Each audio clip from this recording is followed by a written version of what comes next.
Okay, so this is the overview of my lecture today.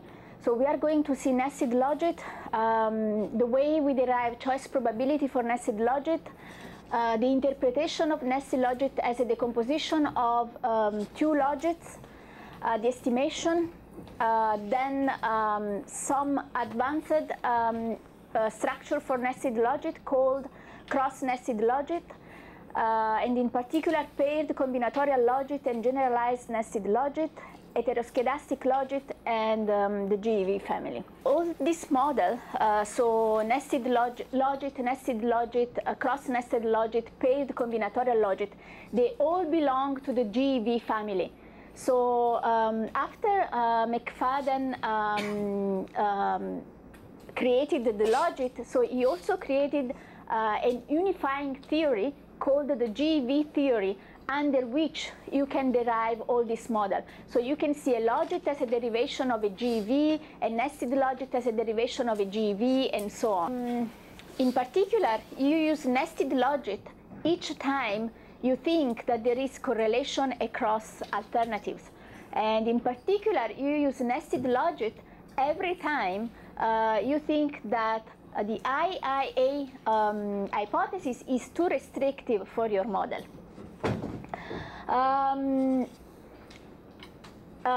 So the most used form of GEV is the nested logit for a number of reasons. And one of these reasons is that for nested logit, we still have a closed form for the choice probability. So no need for simulation. You can derive a closed mathematical form for nested logit, which is not true anymore, for example, for mixed logit and Probit. So why nested logit is so popular? I would say that nested logit is kind of used in best practice model, in the sense that nested logit is used in many best practice four-step models. For example, I want to give you some example on where this nested logit can be applied. So for example, one of the four-step models that I consider one of the most advanced in the world is the Dutch national transportation model. So there you have many alternatives that are correlated. You have many public transportation alternatives that are correlated. That's why nested logit is extensively used. And in particular, in the Dutch national model, you have alternatives, you have many public transportation alternatives. You have, for example, the bus, you have the tram, you have the light rail. So all these are nested into a structure. And this is used in practice because it gives much better results in prediction. Another application is of nested logit or joint decision is when you estimate destination and mode choice.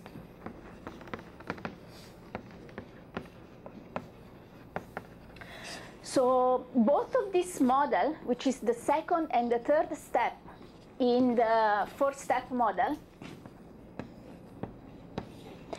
these decisions can be modeled with discrete choice models, right? So you can model destination choice model with the discrete choice models, and you can estimate a mode choice model with a discrete choice model. Actually, when you estimate these two models separately, not jointly, there are some problems in application. If you estimate jointly these two decisions, many of these problems are solved. That's why also nested logit is applied, or joint decision is applied in this case. All right, so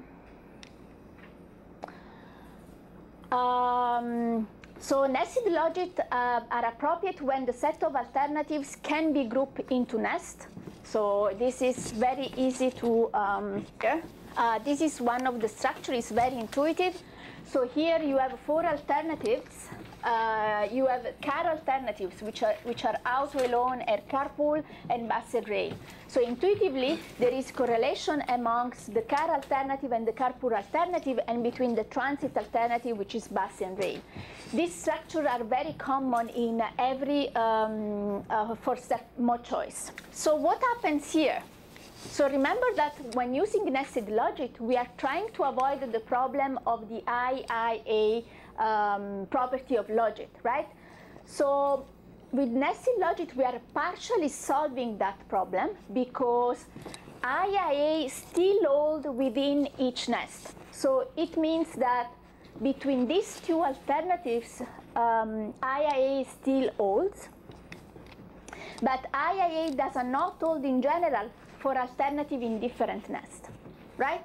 So IIA still holds within each nest. IIA does not hold in general for alternative in different nests. So we are just partially addressing the problem of IIA, which is the main problem of logit models. So this is one typical example of nested logit, but you can have many other alternatives. For example, you can have metro, you can have tram, or the same mode with different axes. So for example, suppose that you have transit.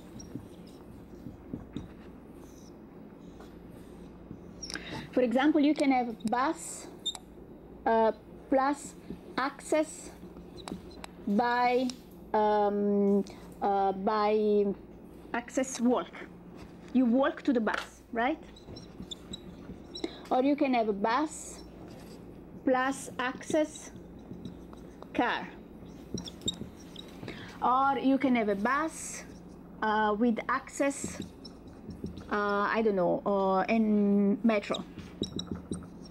So you can have also the same alternatives with different access alternatives. So this is always the same, but you consider the access here, and then it's another alternatives, are different alternatives.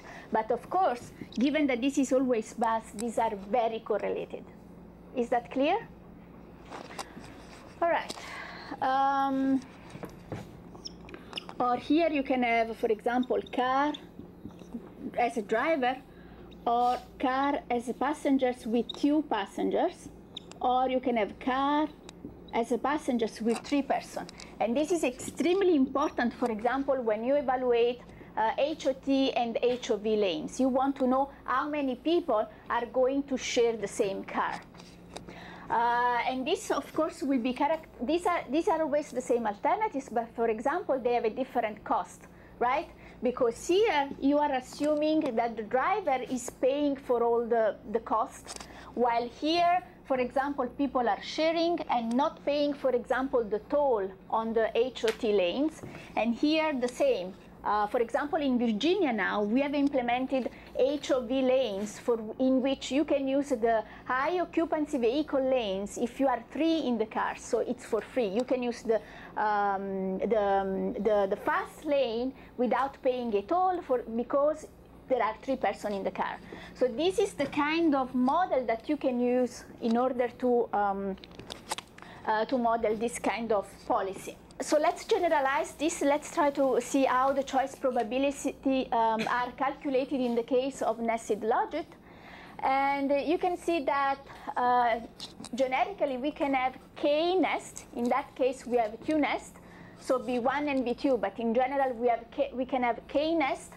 And the way we specify the utility is always the same. So the utility that n chooses j is equal to a systematic component plus a random term. And so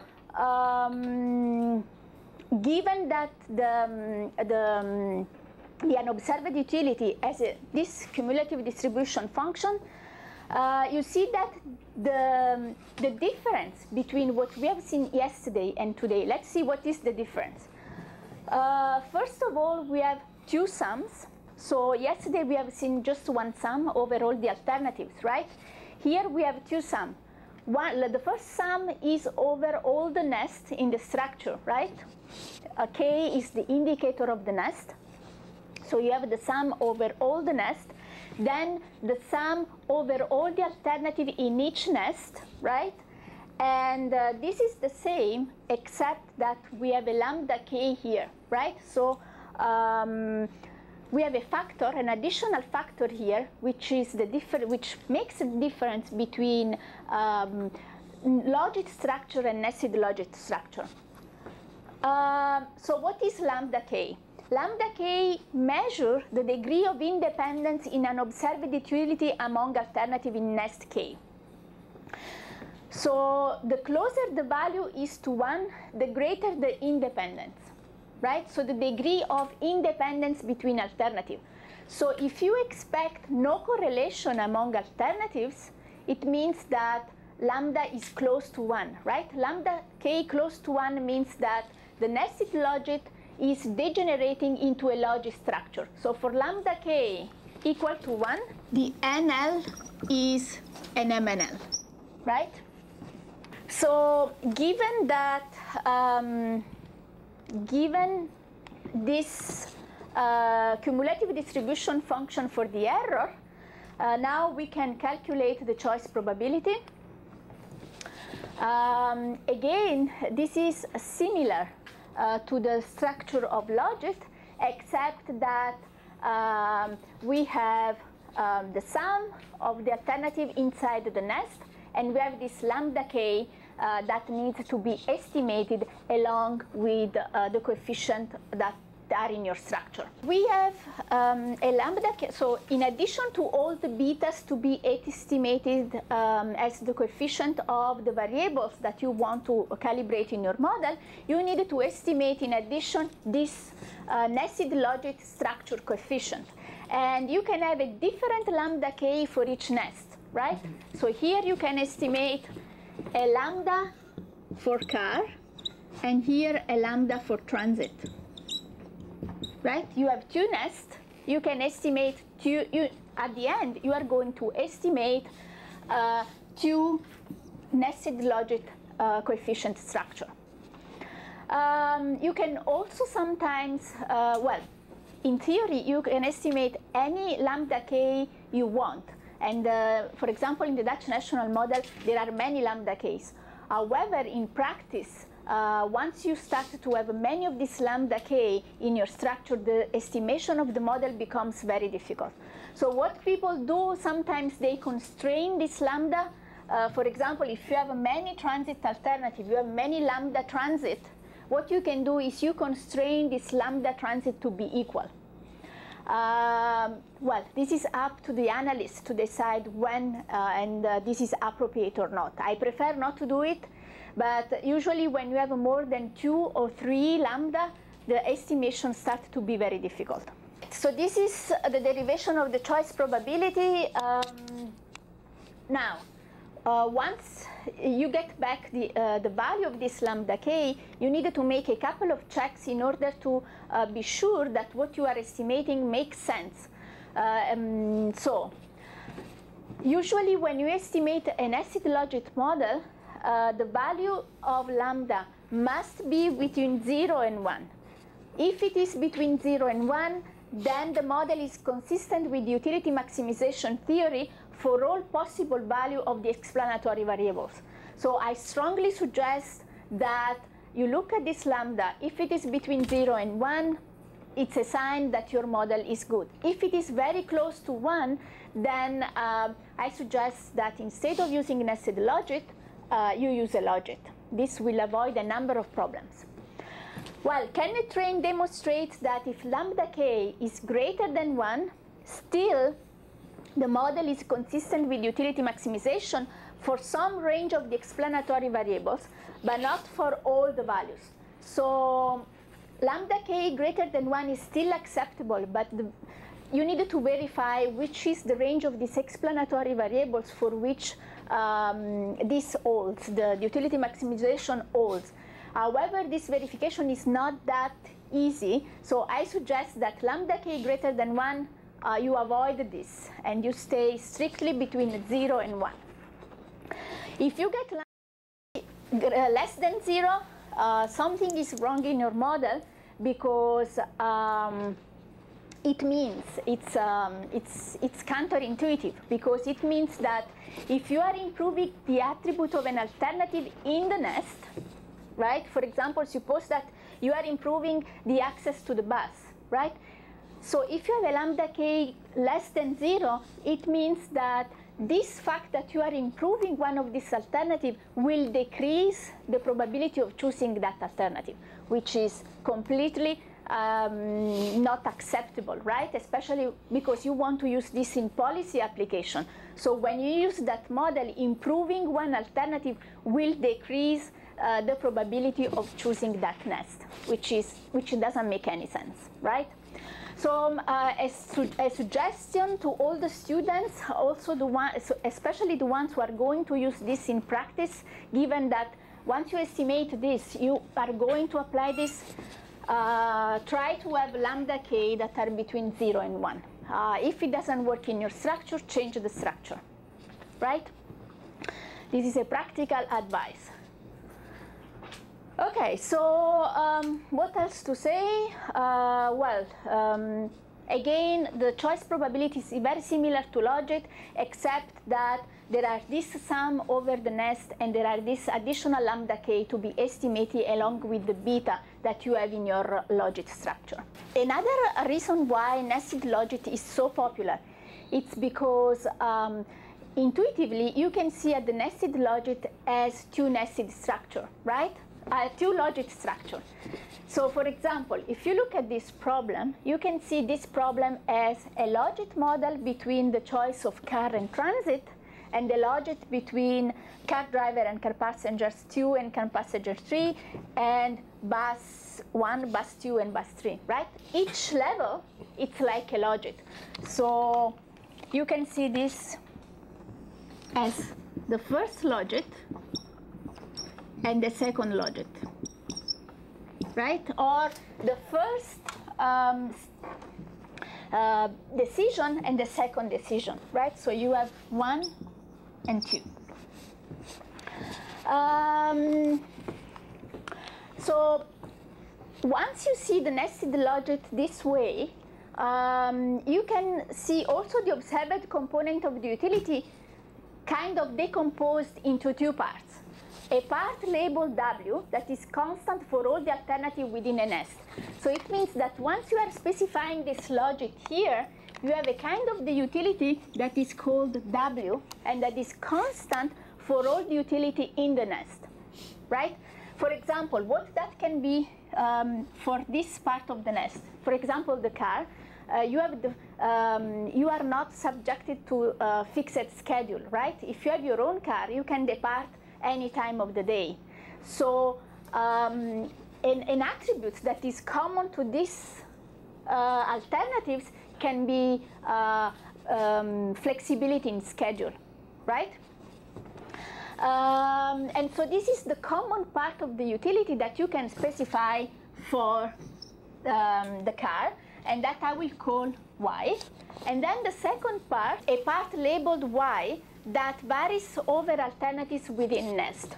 So you have a second part of the utility that is called Y. So you have something that is fixed, that is common to these alternatives, and another part that varies amongst the alternative in the nest.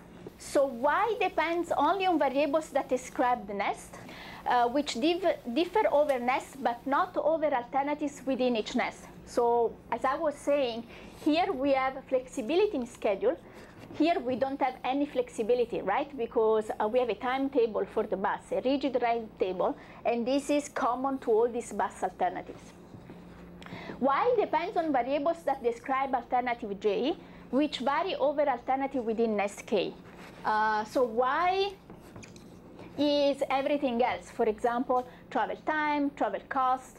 Actually, travel time here is also different, because here you use the normal lane, for example, which is slower, and here you can use the fast lane because you have access to this fast lane. Also, cost is different here. So this is a nice interpretation of nested Logit.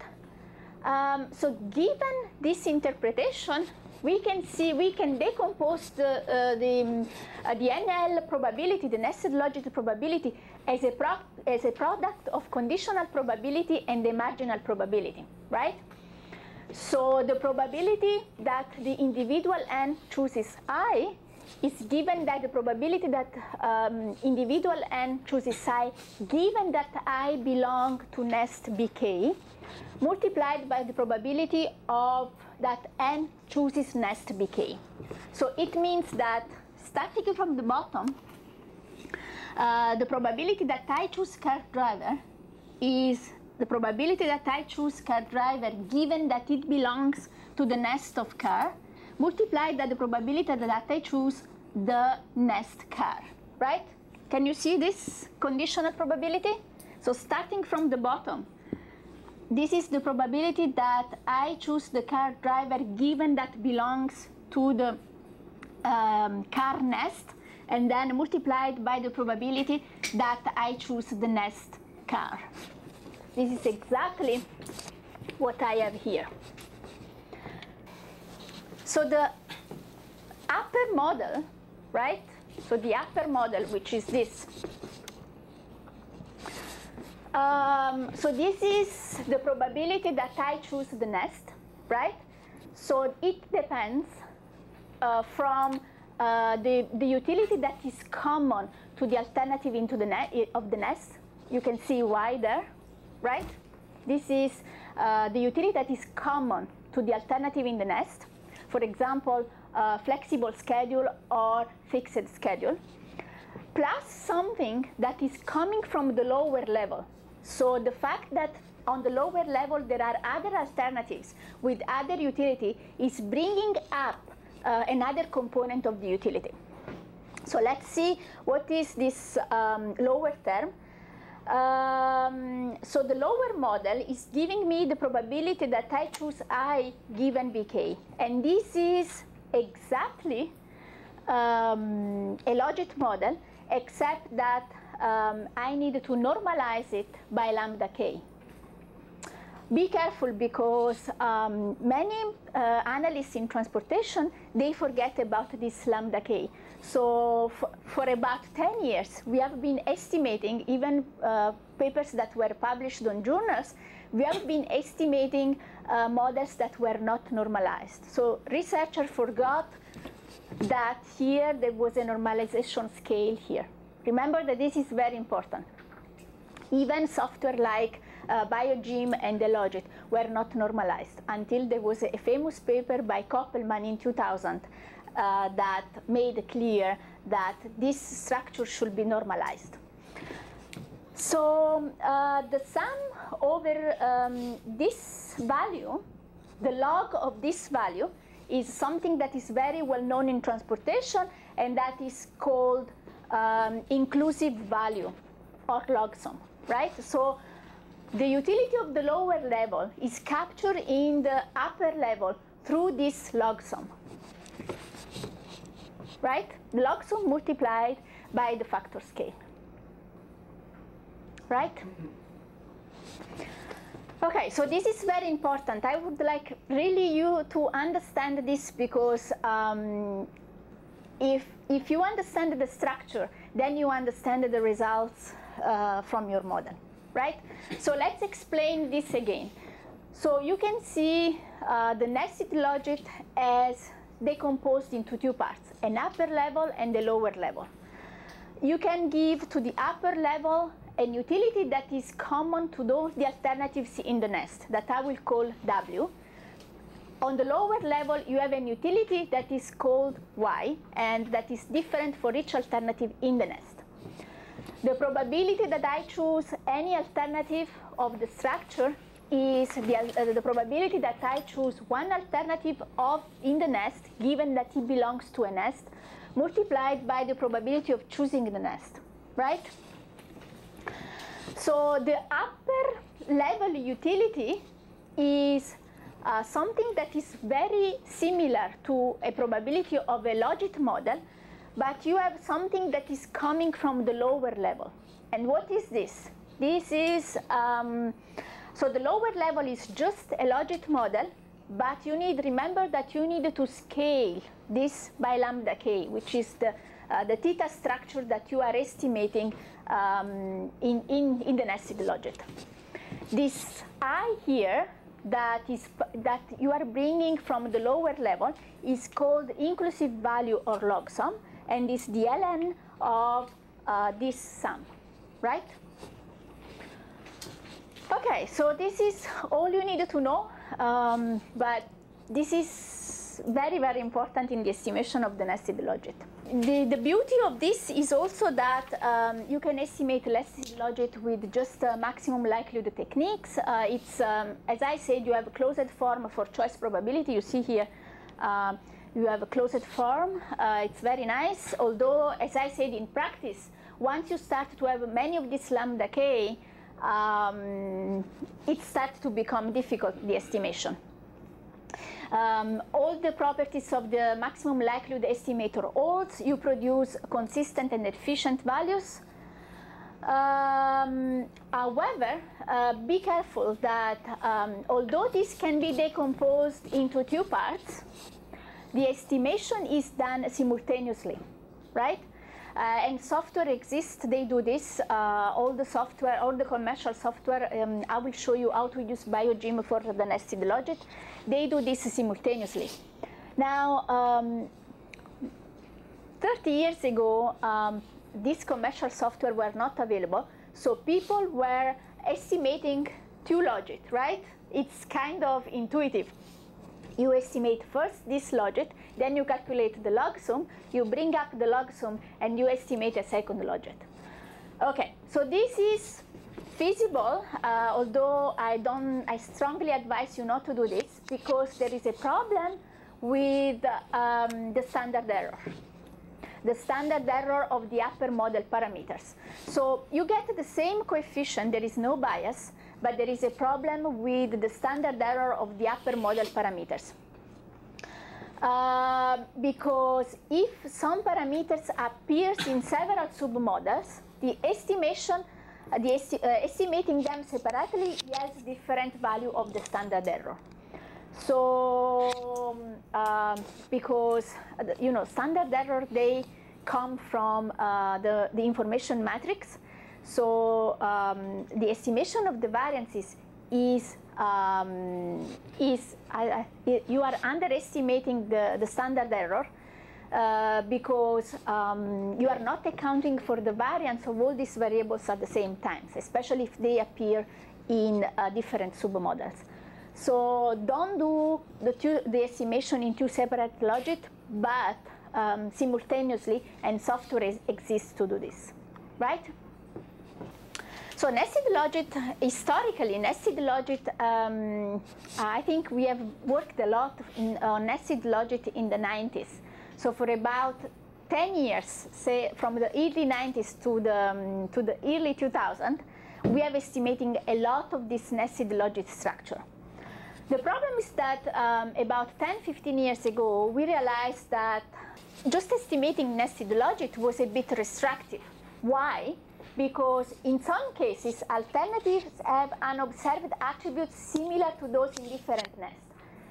And so we wanted to allow the alternatives to be members of different nests. For example, carpool, especially if there are 3 people in the same car, you don't, carpool starts to be like a transit alternative. So carpool is similar to car, so it's in reality a car, but given that you are sharing the car with 3 people, it's like becoming a transit alternative.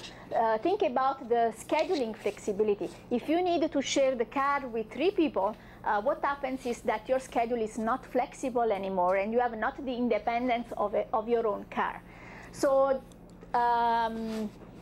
if you estimate a nested logit, what I suggest to my students is, well, try this nest structure, and then try another structure in which carpool belong to transit, and see which one gives the best fit.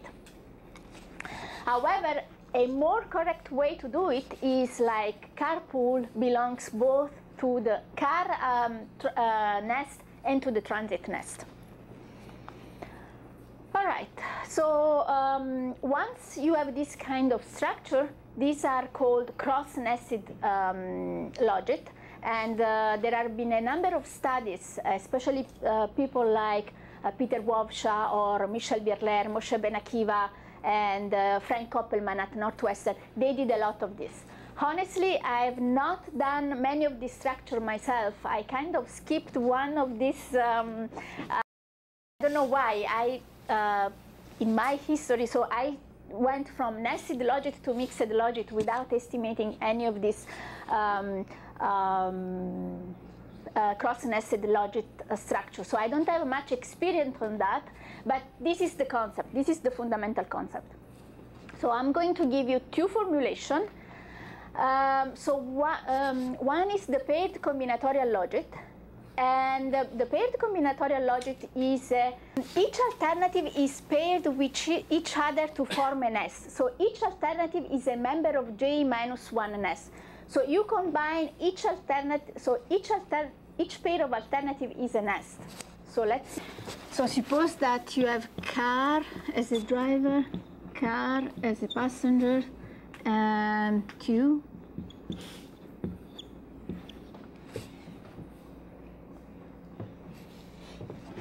So you have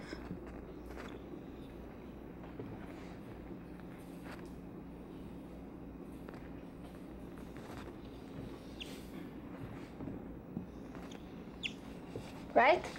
So car driver and car passengers are under one nest. Car passenger 2 and car passenger 3 are under another nest. And car driver and car passenger 3 are under another nest, right?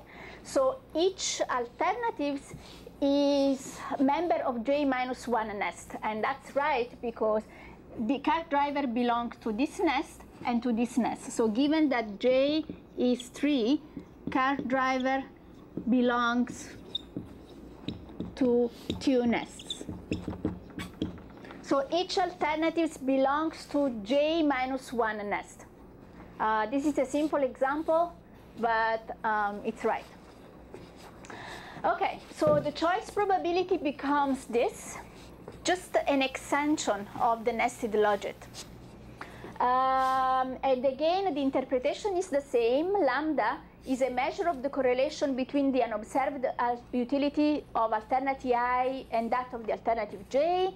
The interpretation of lambda ij is similar to the interpretation of the lambda k in nested logit, and in particular, when lambda ij is equal to 1, then the paired combinatorial logit becomes just a standard logit model.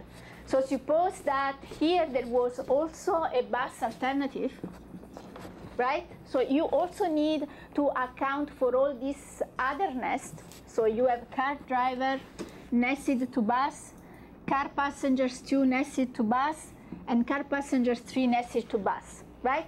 However, you expect that, for example, between car driver and bus, there is not much correlation. So you can constrain this lambda ij to be equal to 1. For example, you expect that car passengers 3, it starts to look similar to a bus. So you want to keep this lambda car passengers 3 bus into the model. So as I said, I have no experience on how difficult it is to estimate this kind of model, but I expect that this is not easy given that you have a proliferation of this lambda ij. So it's a very nice structure because it's very general. You can account for all this correlation, but I don't know, honestly, in practice, how easy it is to estimate one of these models. After the paired combinatorial logit, I don't know who this did, maybe Koppelman with one of his students.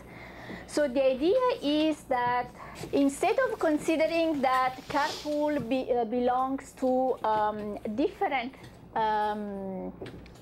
nests at the same time, you can say, well, a carpool is more similar to the car alternative than to the trans alternative.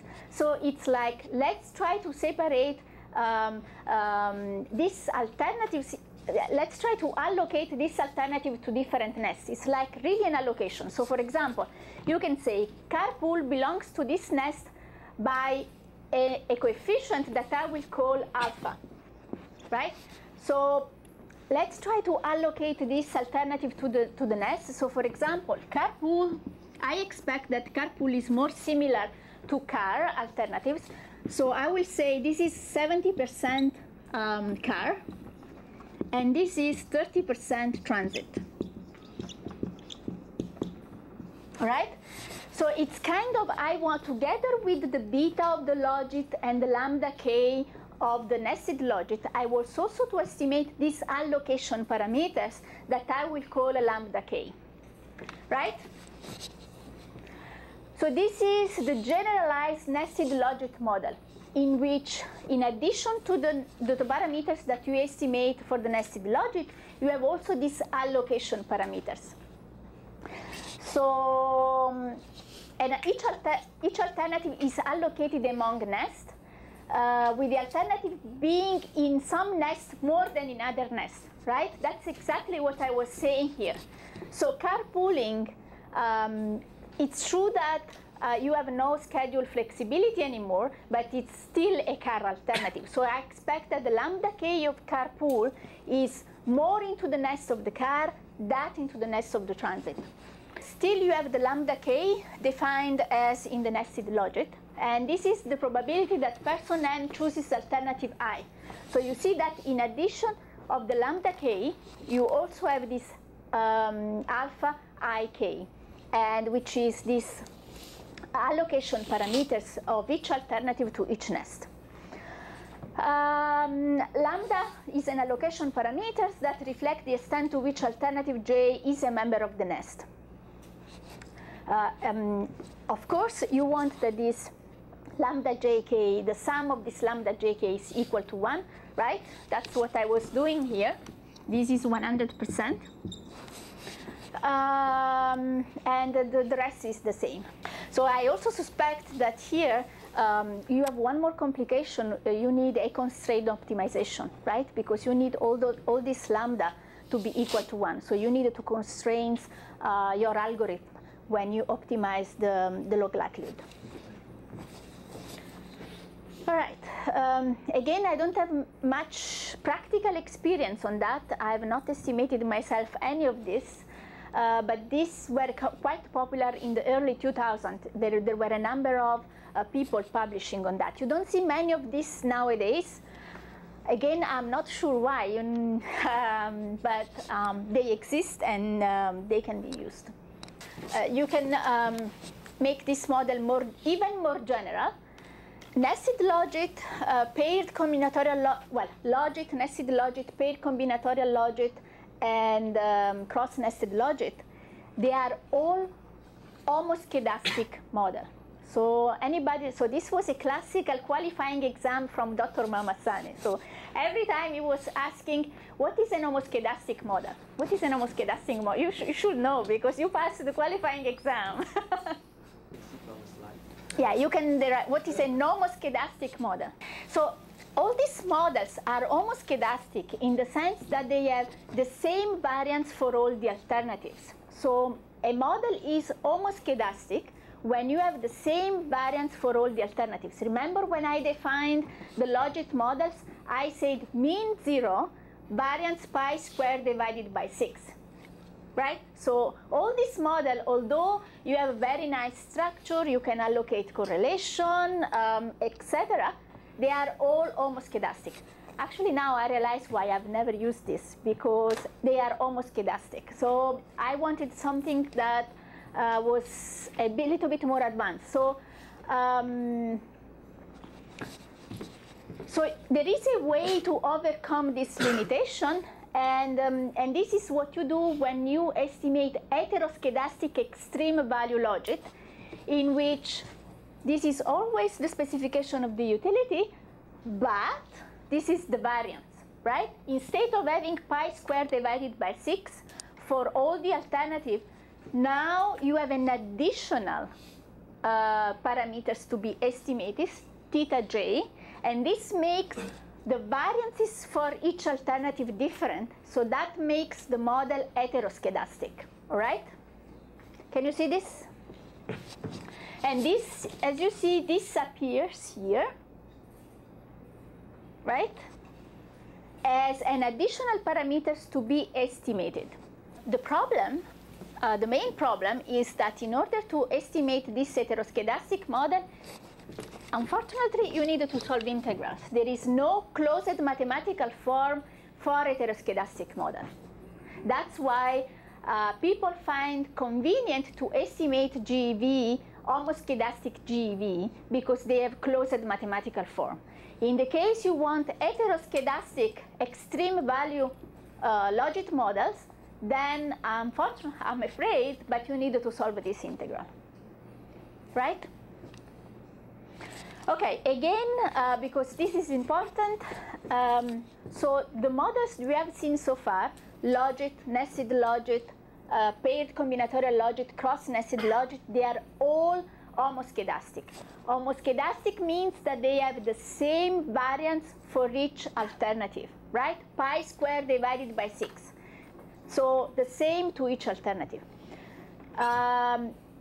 If I've done myself in my PhD dissertation some calculation, and I've seen that for many of the real models, this homoscedastic assumption is not true. Many models need an heteroscedastic structure. So in the case, you can have an heteroscedastic extreme value model if you give to each alternative a different value of the variance, right? But this gives you additional theta j parameters to be estimated. The problem is that once you have this, you have no closed mathematical form for the choice probability, and then you need to solve integrals. Solving integrals means, in many cases, to use a simulation. And so everything is slower and much more complicated. All right. So now we are ready to pass a qualifying exam with Dr. Mamassani. As I was saying before, I'm going to do the calculation later on the board. So after, actually this came after the logit model was invented. So McFadden was trying to give a general theory under which all these models can be derived, right? He wants to give a generalized theory that can, from which you can derive all this model. So he generalized this, and he made this theory that is the GEV theory. And under mild condition, you can see that all these models belong to the GEV family and can be derived from the GEV family. I will show you how he derives the logit model, but I needed to make some calculations, so I will do this later. As I promised, today I'm going to do everything is before the mixed logit. And so in addition to logit, nested logit, and generalized extreme value models, a very popular model is the Probit model. This has been known for many, many years. However, you won't see in practice many applications. So I haven't seen any applied any model in practice that use Probit, especially in transportation. You see many of these applications, for example, in economics or in marketing, but in transportation, I've been working in consultancy for many consultancies, both in the US and in Europe. I've never seen a consultancy using Probit.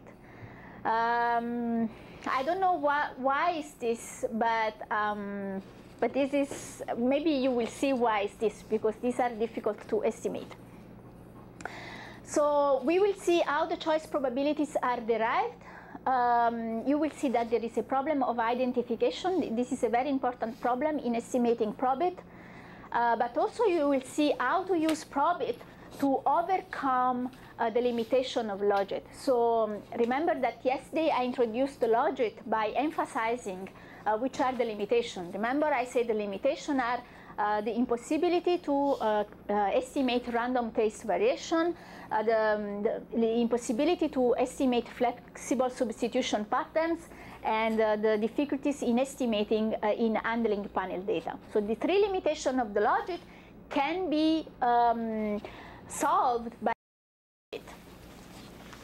The problem of Probit is that you will see when working with lagged variables, there is a problem, and that there is no problem when you work with lagged variables in Logit.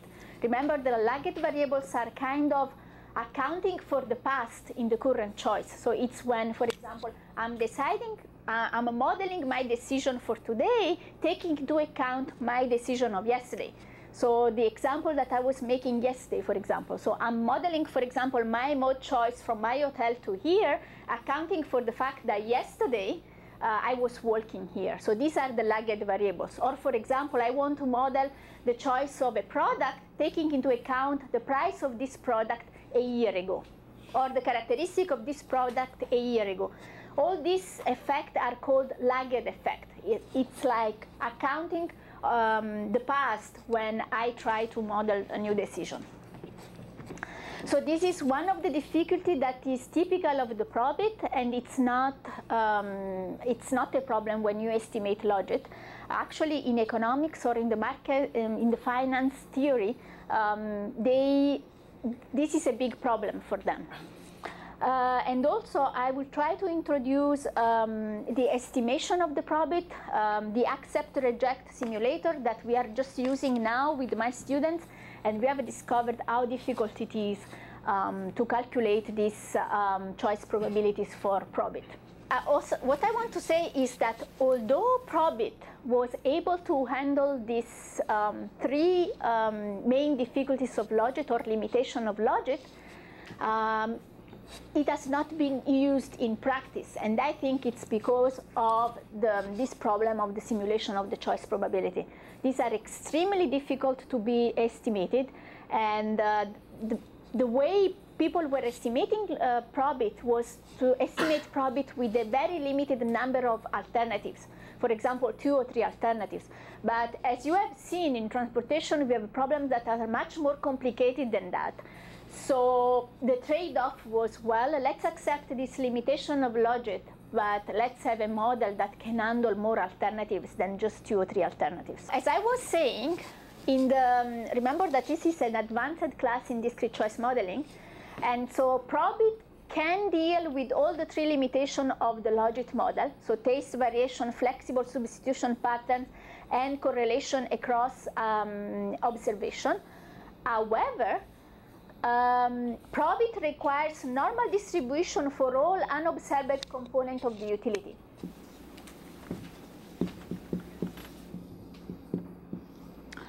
All right, so in Probit, everything is random, is normally distributed. So remember that in Logit, this is Gumbel distributed with mean 0 and variance pi squared divided by 6. Here, this is a normal 0, 1. So this is a normal 0, 1, and in the case V and I is sum of beta x, in the case you want a beta randomly distributed, because remember that when beta is randomly distributed, I can handle random taste variation. The limitation is that this beta is also normal, mu sigma.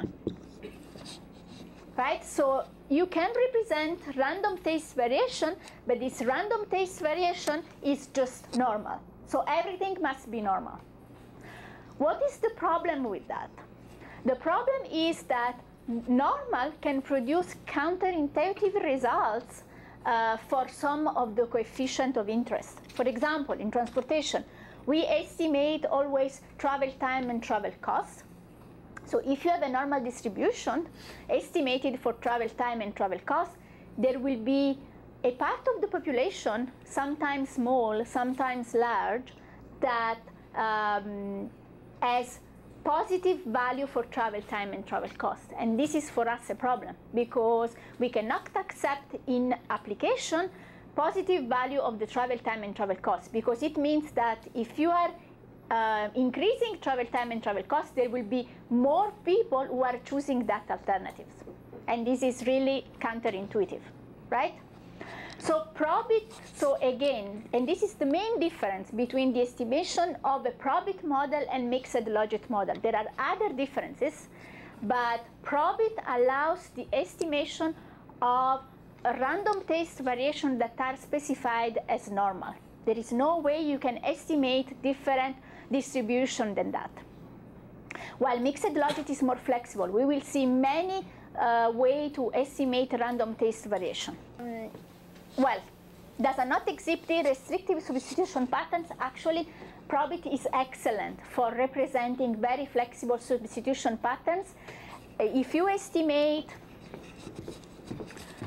the complete variance-covariance matrix, it means that all the substitution patterns are flexible.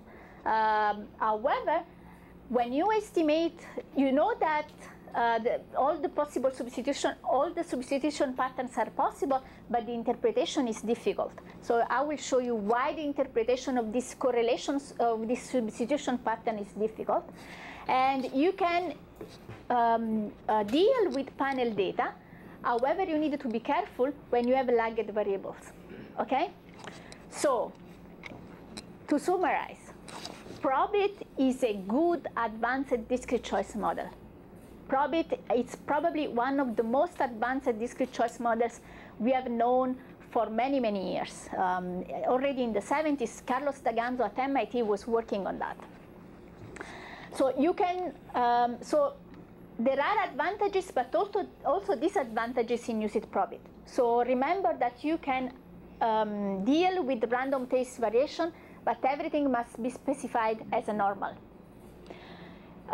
You can represent all the substitution patterns you want, but interpretation of this substitution pattern is difficult. So what I want to say with this, I want to say that when you estimate an acid logit, and you have this structure,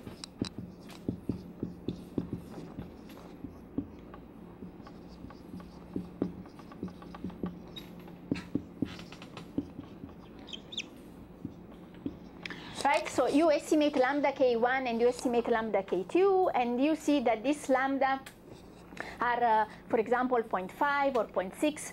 You can say, well, there is correlation amongst these two alternatives. So you can give a very good interpretation. That's what we do in transportation many times. We want a direct interpretation, especially when you work for consultancy or you work for a public agency. You need to tell them why you have wasted your time on nested logit, and you can give an interpretation. You can say, well, there is a correlation. My application of the model is better than just the logit. So there is a very clear interpretation. While when you produce a correlation matrix from the Probit, you have sigma 1, sigma 1, 2, sigma 1, 3, sigma 2, 1, sigma 2, 3, and so on.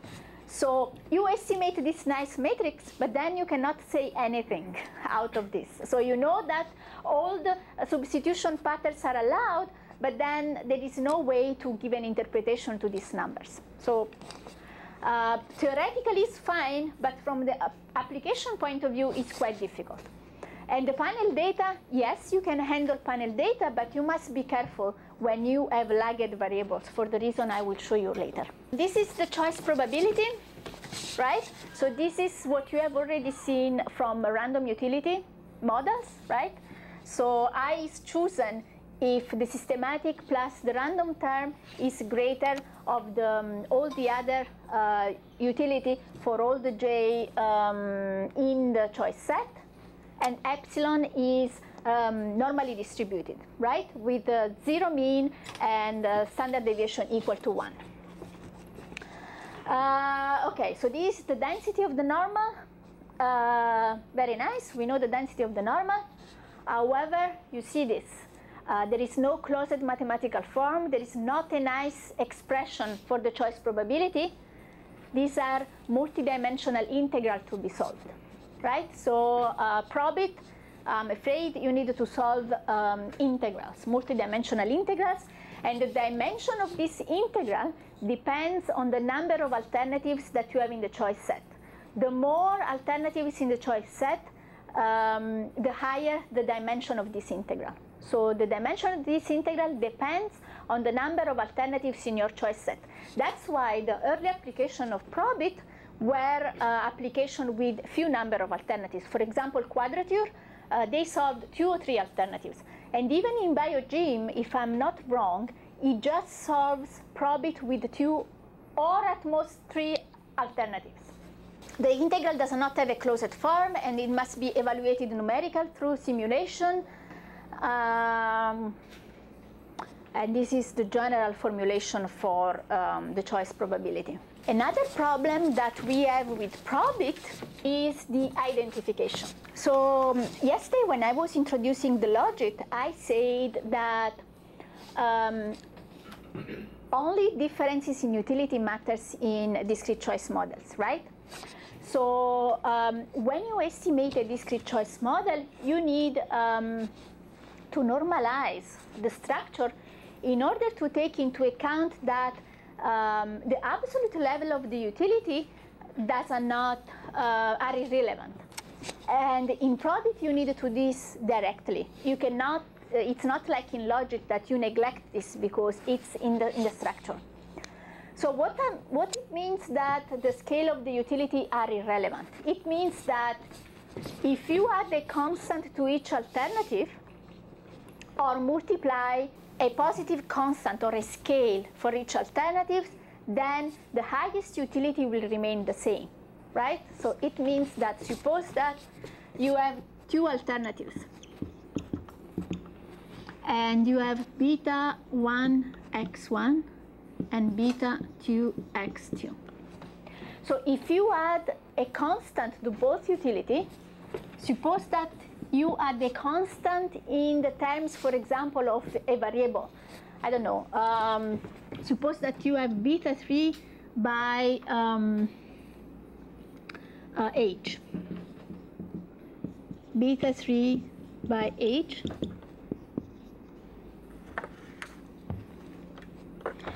So at the end, you cannot estimate beta 3 because h is a constant. So this is for each respondent, right? So suppose that it's me.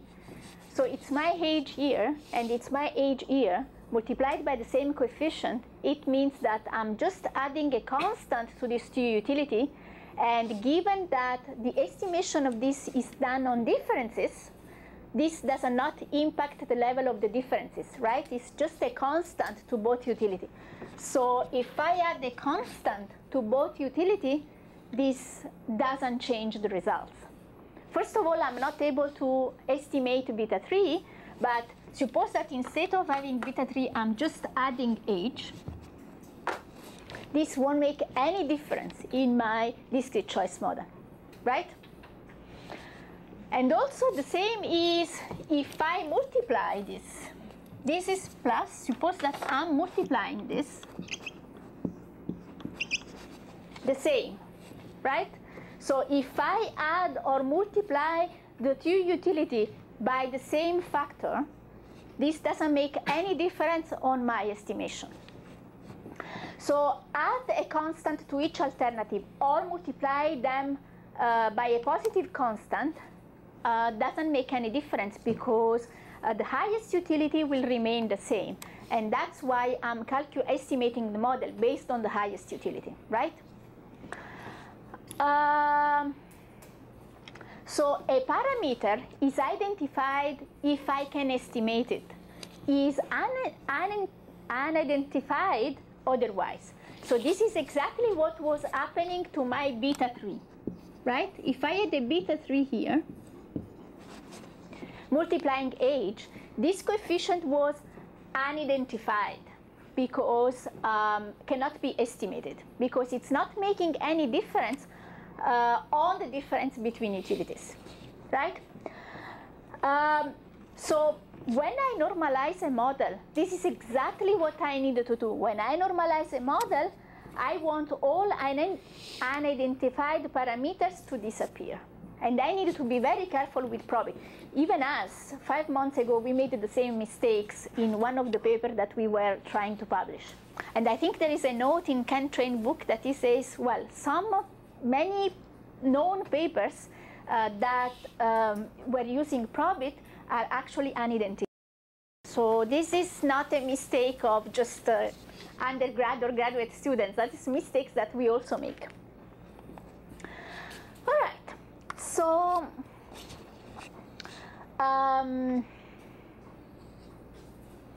suppose that this is actually an example taken from train. Actually, I strongly suggest this book. I suggest 2 books.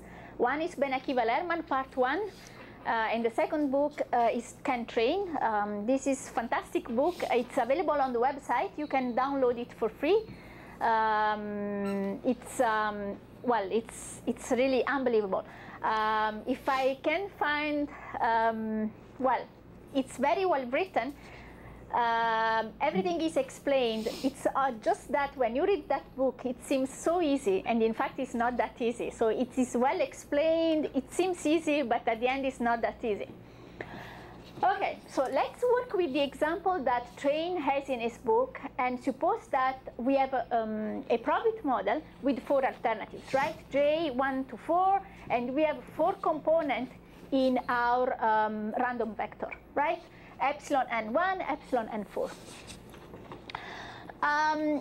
We are working with Probit, so epsilon is normally distributed with mean 0 and covariance matrix sigma, right? That's what we were saying. So the error is normally distributed with 0 mean and matrix omega. Right? This is giving all these nice flexible correlation patterns across alternatives. So omega is a full variance covariance matrix, right? So you have the variances and the covariances term. And this is symmetrical. So for 4 alternatives, we have 10 terms in the variance covariance matrix So in a general model with J alternatives, we have J multiplied J plus 1 divided by 2 elements in the covariance matrix of the error. So let's write here this number. So we have, these are the number of terms in the covariance matrix. Let's see, in our case, we have 4 alternatives. So we have 10 terms, right? So this is right. So we have 10 terms in this covariance matrix. All right, but remember that just differences in utility matters in discrete choice model. So in order to make this true in our Probit model, if you want a Probit model to be identified, what we do is we take utility differences with respect to the first alternative, right? To account for the relevance of the level of the utility. So what we do is, instead of working with epsilon n1, epsilon n2, epsilon n3, epsilon n4, we work with differences in error. So you see that epsilon nj with respect to 1 is the generic epsilon nj minus epsilon n1. Can you see that? So instead of working with epsilon n1, n2, n3, n4, we work with differences. So we subtract to each error the error of the alternative 1, right? This is exactly what I'm doing here. So instead of working with this original matrix that has 10 elements, right? Now I'm working with this one in which the elements are the difference between the error term of each alternative minus the error term of the first alternative, right? And so this gives me a new covariance matrix omega 1, which is this, right? But I'm not done yet. I need one more step in order to normalize this model. And the other is that by doing this, I'm accounting for differences. But here, I also need the scale of the utility to be fixed. And so what I'm doing is that the top left diagonal elements in the is normalized to 1, yielding this covariance. So in order to normalize also the scale of the utility, right? I'm fixing this term to 1. And then I'm estimating all the rest. So it means that instead of, when I have 4 alternatives in the Probit, apparently I need to estimate 10 covariance terms. But if I do that, the model is not normalized, and all these sigma are not identified. So it means that I can have many of these sigma that satisfy the maximum likelihood, right?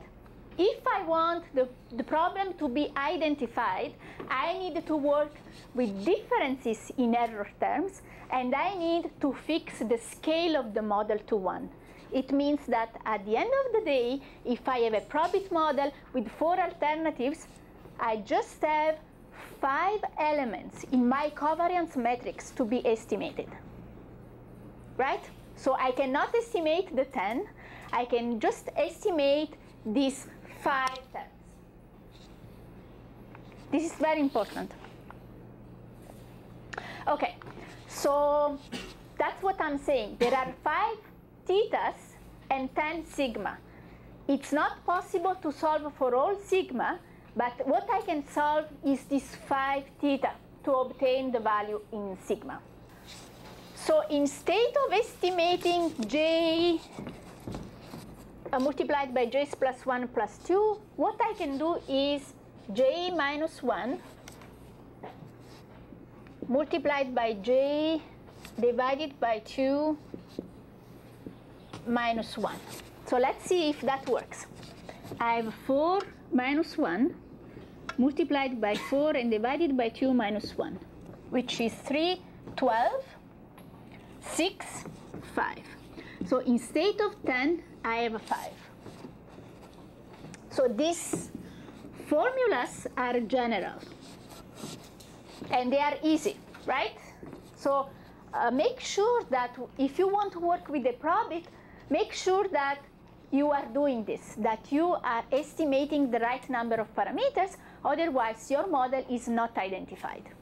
Okay, so this, when you see this, this is kind of,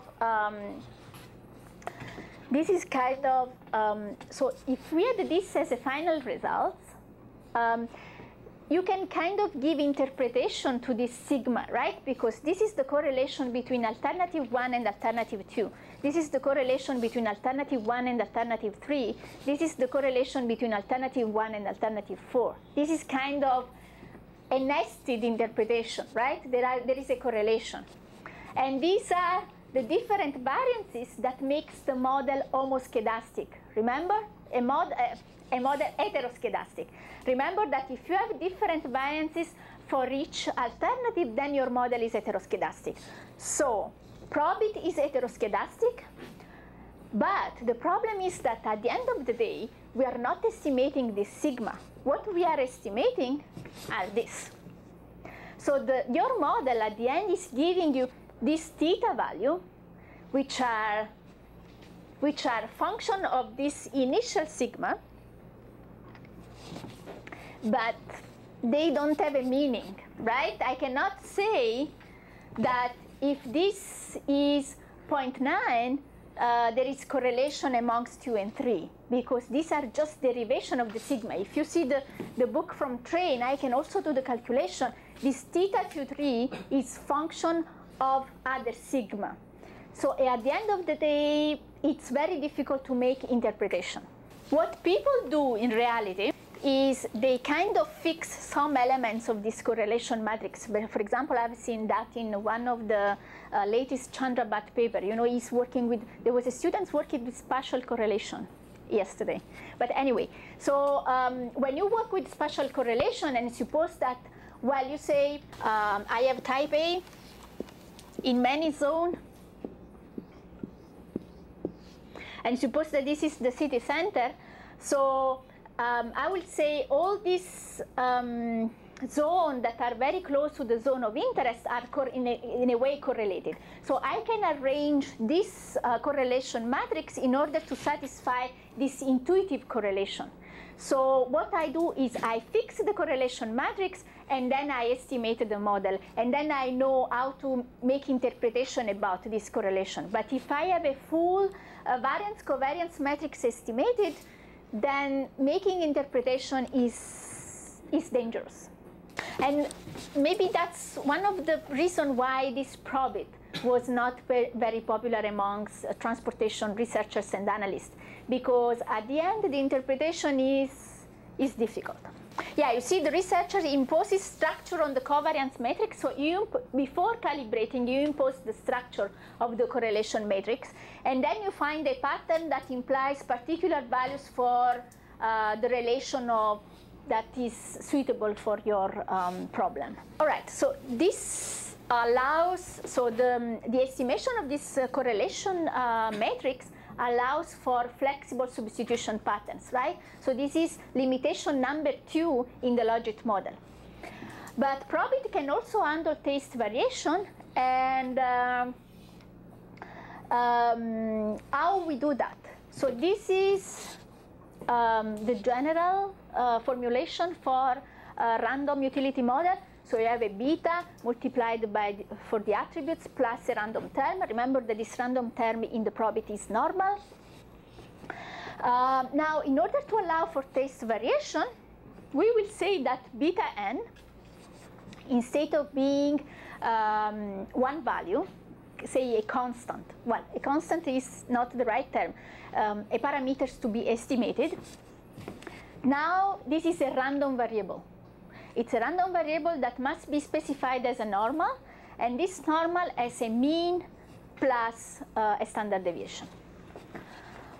So beta can be decomposed into its mean and the deviation from the mean, right? That's what you have, a location parameters for a random variable plus a deviation from its mean. Once you have these two, you have identified the random variable. So that's what we are doing here. So we have the mean plus the deviation from the mean, right? The problem is that instead of having one random term, I have two random terms. One that comes from the error of the utility, and one that comes from the deviation from the mean for the random parameter. For two alternatives, suppose that this is my model. I have two alternatives. And these are jointly normally distributed because we are working with Probit, so jointly normal distributed. And we have, they are zero mean plus a variance, right? And so at the end, when you have also random parameters, that's what it happens to our model. But remember that all this beta, they should also be normally distributed. Well, that's what I was saying. So substitution pattern, so Probit can represent any substitution pattern, and so does not exhibit the IIA property. You can estimate different covariance matrices, and this will correspond to different substitution patterns.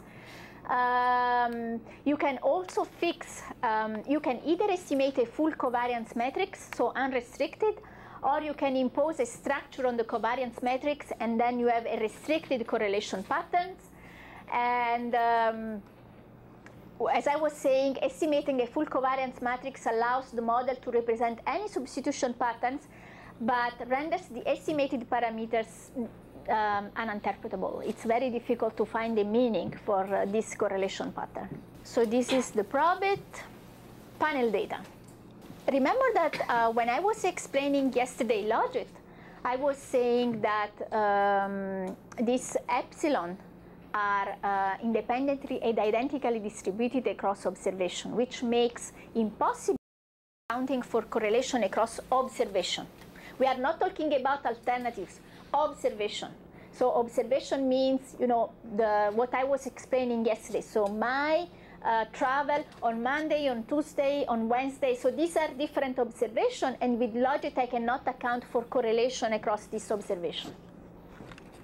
Now, given that I'm working with multivariate normal in Probit, now I can account for correlation.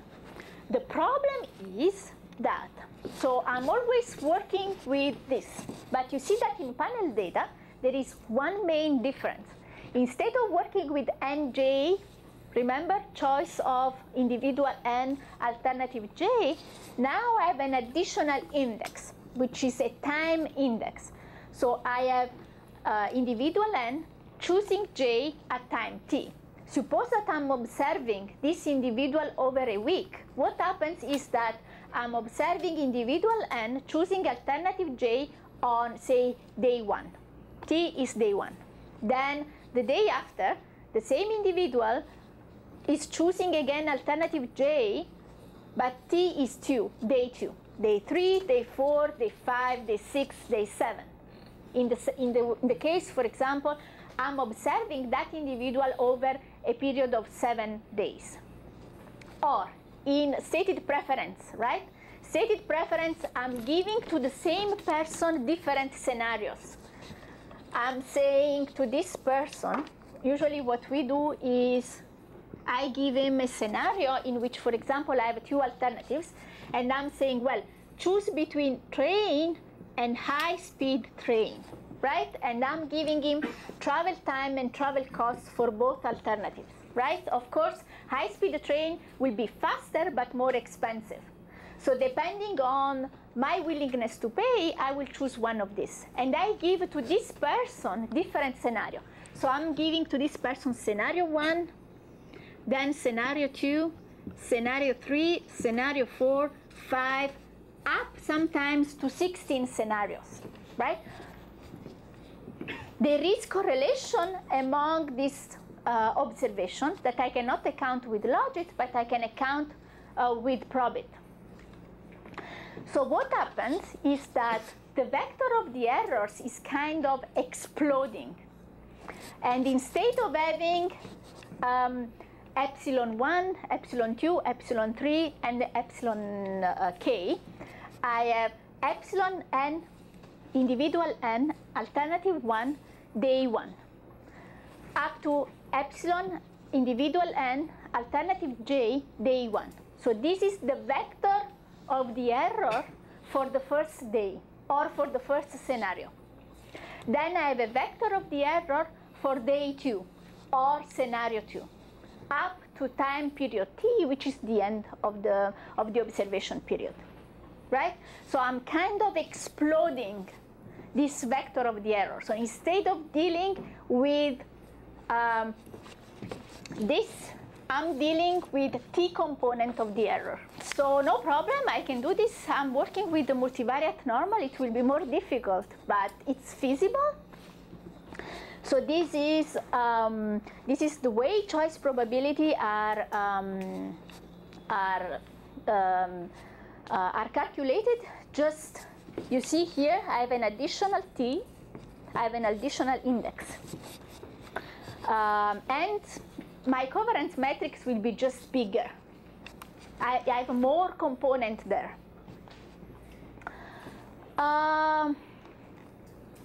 Now, so this is the way I handle panel data. It's feasible, but what happens in Probit model? So suppose that in addition to this panel effect, so the panel effect, I've been working myself on this for a long time.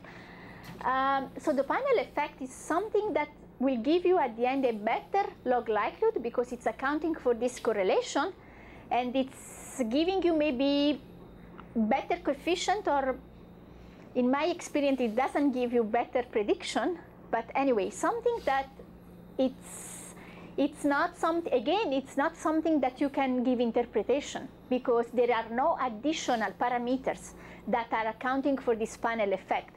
It's just the structure of the model that is different. But sometimes when you account for this dynamic effect, you want to see a variable that explains behaviorally what is this dynamic effect.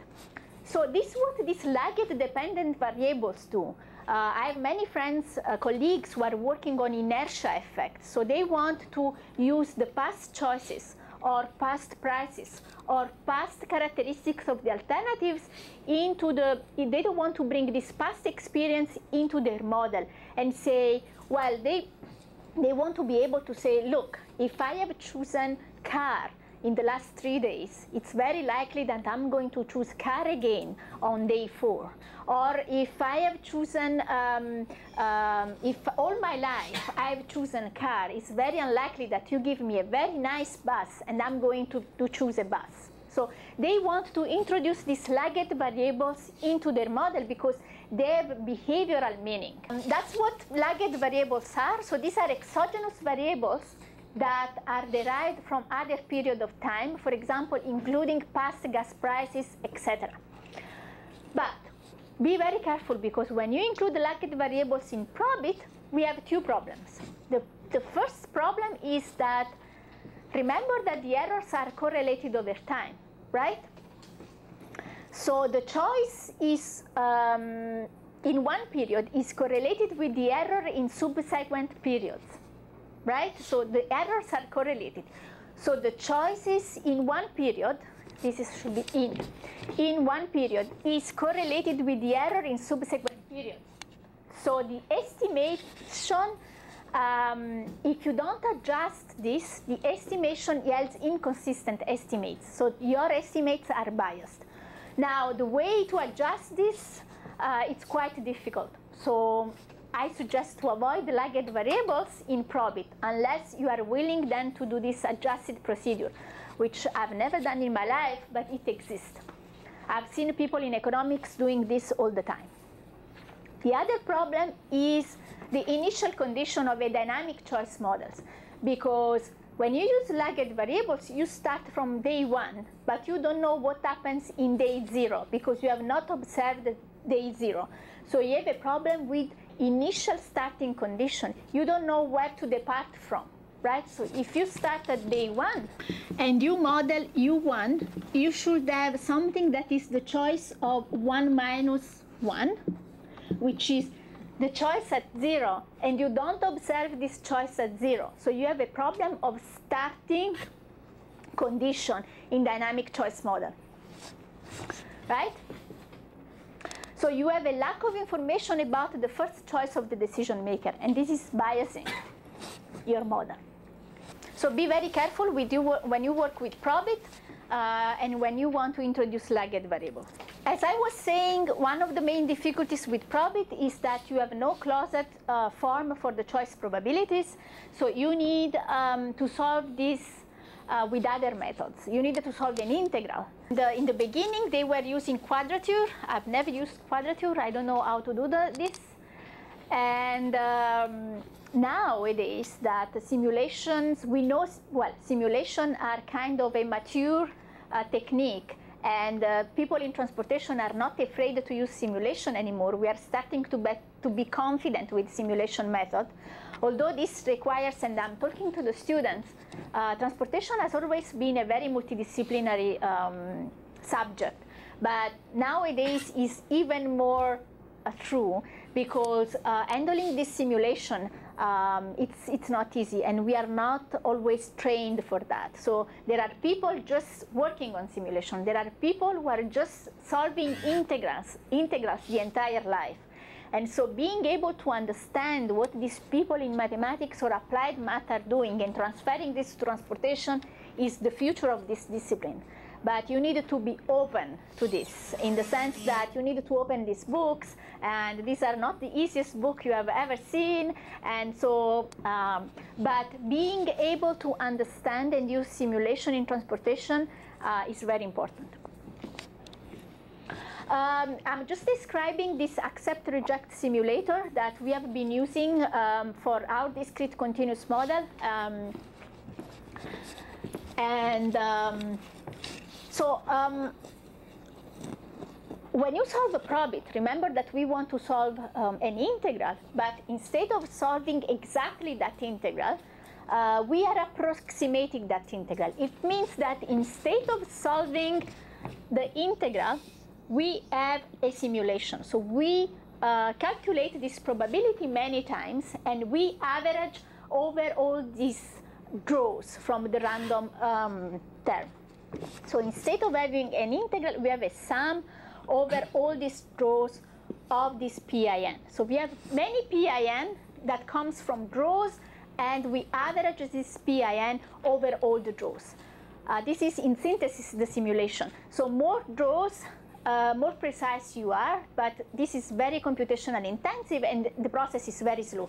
I will give you more detail on the simulation when we will see mixed logic. Okay, so we are simulating PNI, right? We cannot calculate PNI, but we are simulating PNI. We are approximating with PNI with simulation. So what happens is that I draw from the random terms from their distribution. So here I'm drawing from normals, right? Everything is normal. So I'm drawing from normals.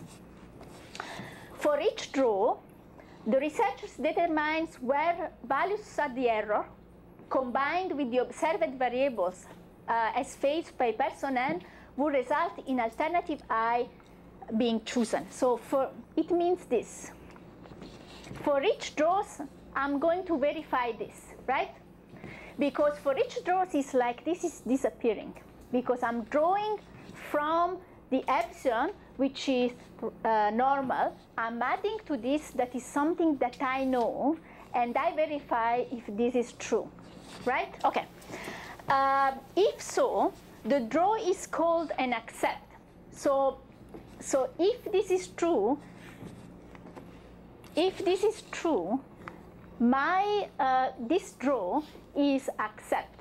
If so, the draw is called accept. If the draw results in some other alternative being chosen, the draw is a reject. The simulated probability is the proportion of draws that are accepts. So if I do this accept or reject 1,000 times, the number of accept added is it's the simulated probabilities, right?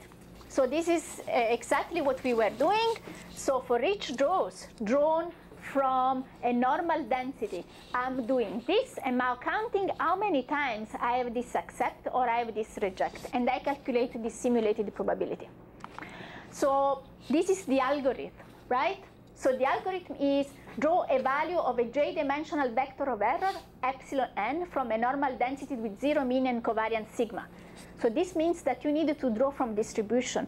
You need to have a good random number generators, right?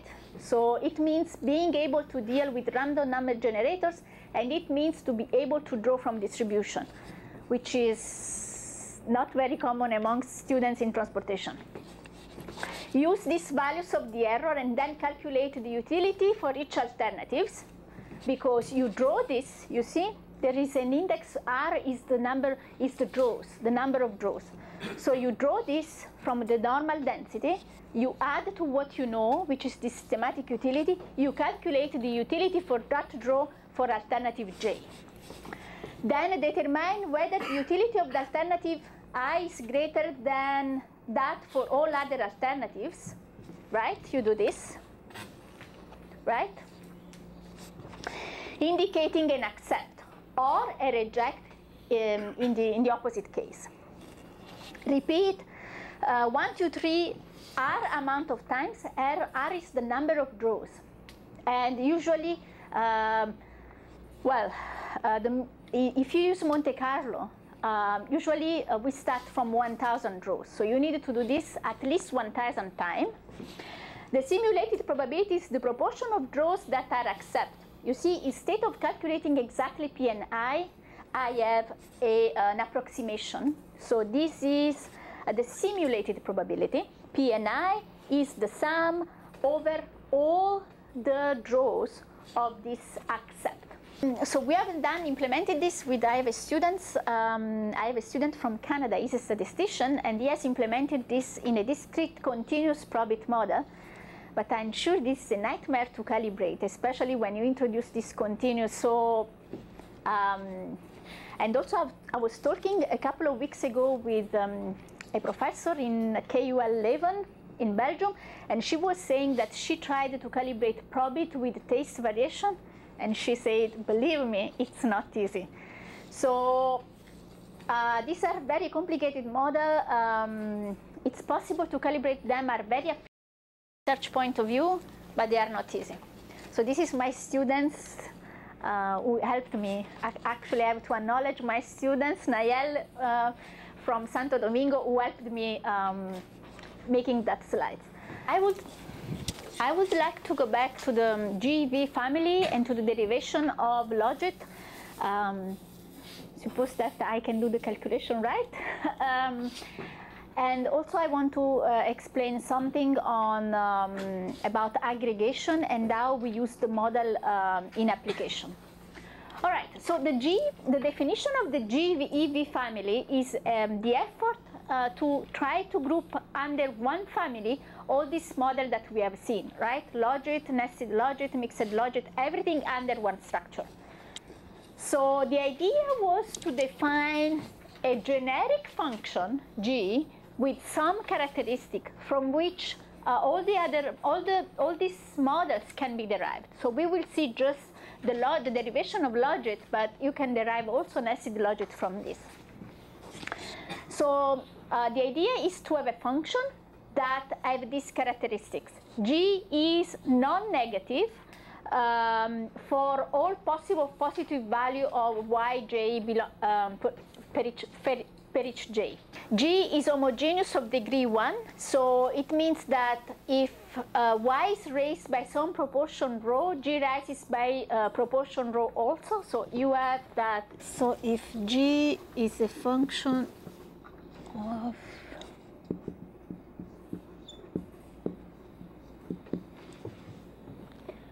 then you can write that this is rho of g y1 yj, right? So this is this. G goes to infinity as yj goes to infinity, and the cross partial derivative of j change signs in a particular way. So if ji is greater than 0, so the first derivative is less than 0. And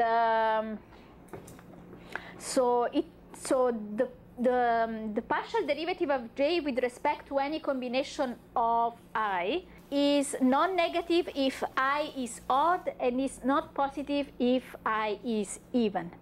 In that case, I can derive that the probability is this.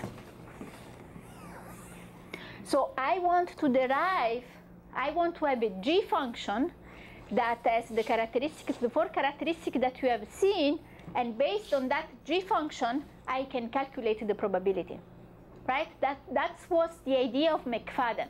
Try to generalize this g function, see which characteristics has to have this g function in order to be able to calculate the probability in a generic way. So let's see if I can do this for logit. So I want to demonstrate that the logit belongs to the GEV family.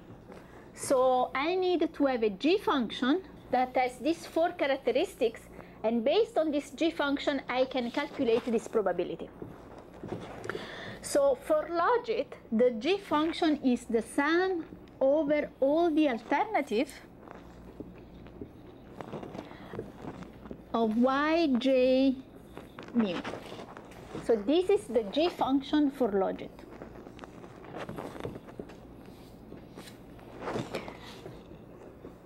Okay.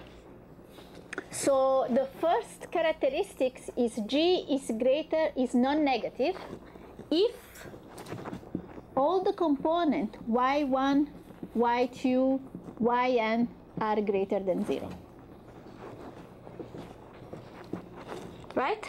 And this is true. The second is that g of alpha y1, alpha y2, alpha yn is the sum over j equal to 1 to j n of alpha yj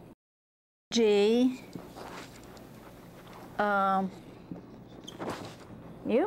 So this is alpha mu sum over j from 1 to jn of yj. So this is okay. So this is the second condition that is verified for this function, right? This can be out of the sum. The third condition is that the limit for y j going to infinity of g is infinity, right? And this is also true.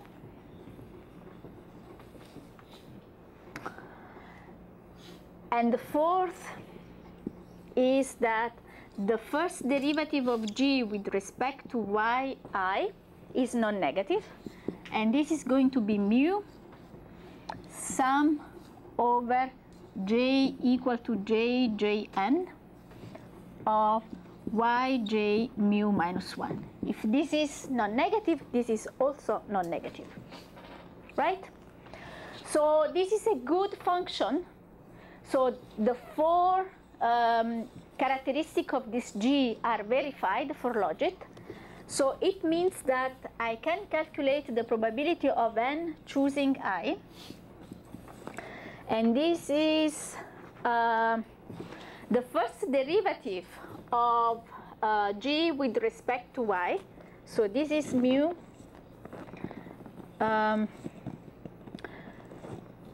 So y j is E V I N, right?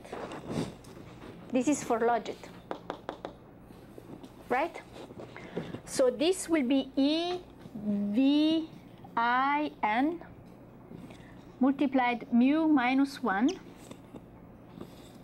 multiplied by G, which is E V I N, and divided by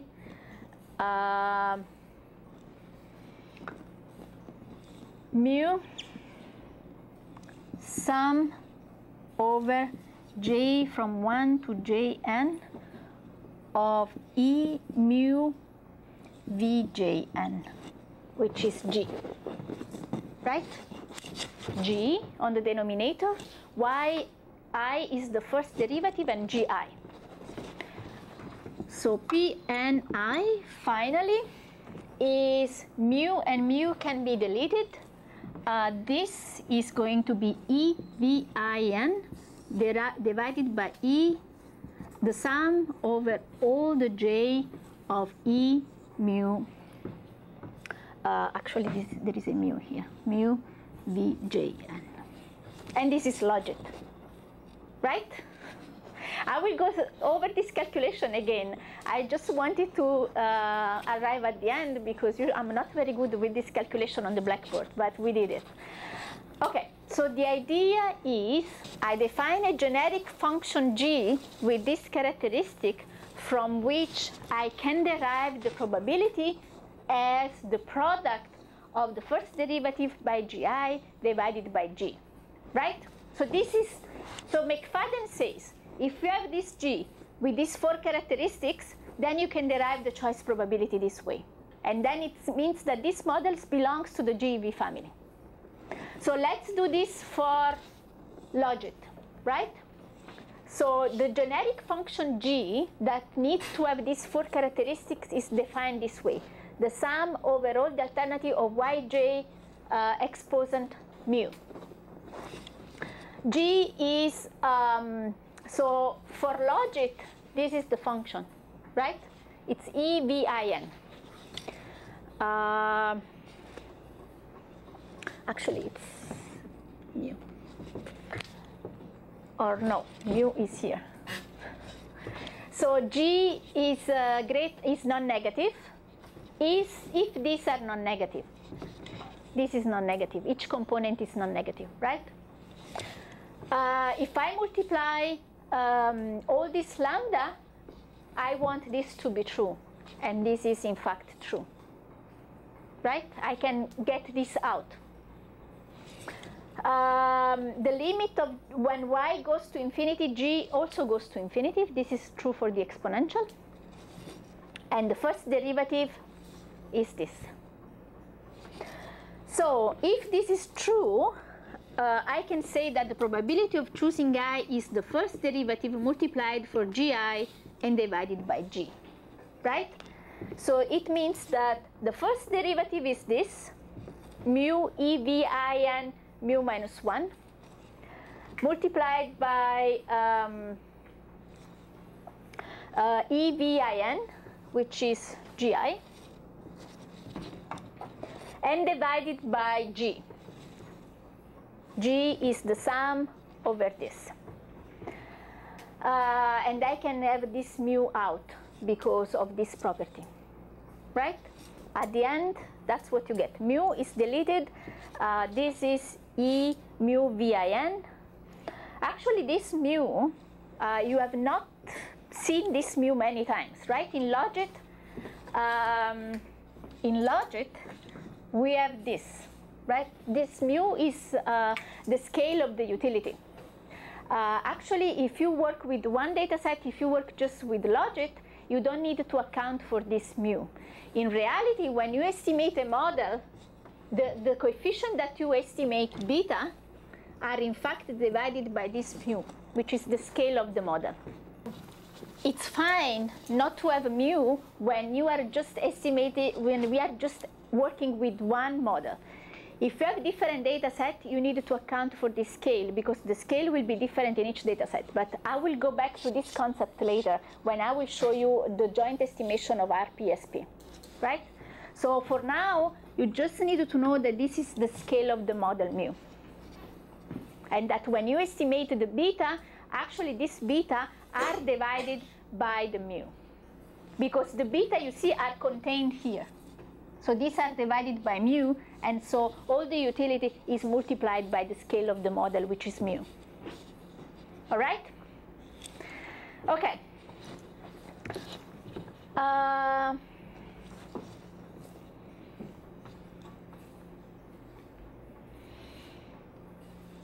Okay, I know that this is not very clear. My students never get it. I'm not very good in doing this, but just to give you the idea, you can redo the calculation or you can follow the calculation from Bernanke-Wallermann. But this is to give you an idea of how this GEV family works. You get a mu from the denominator? From this.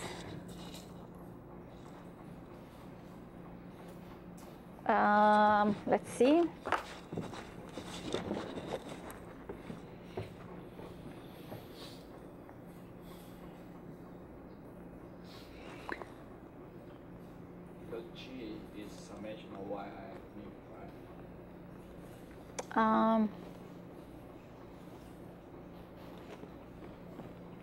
G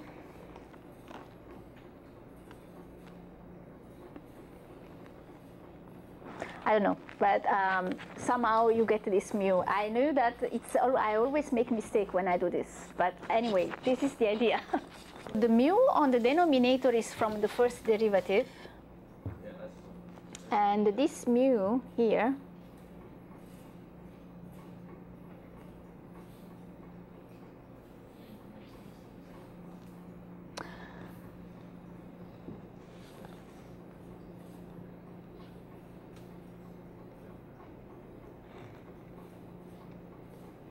this should be from this summation, because this should be mu. Yeah.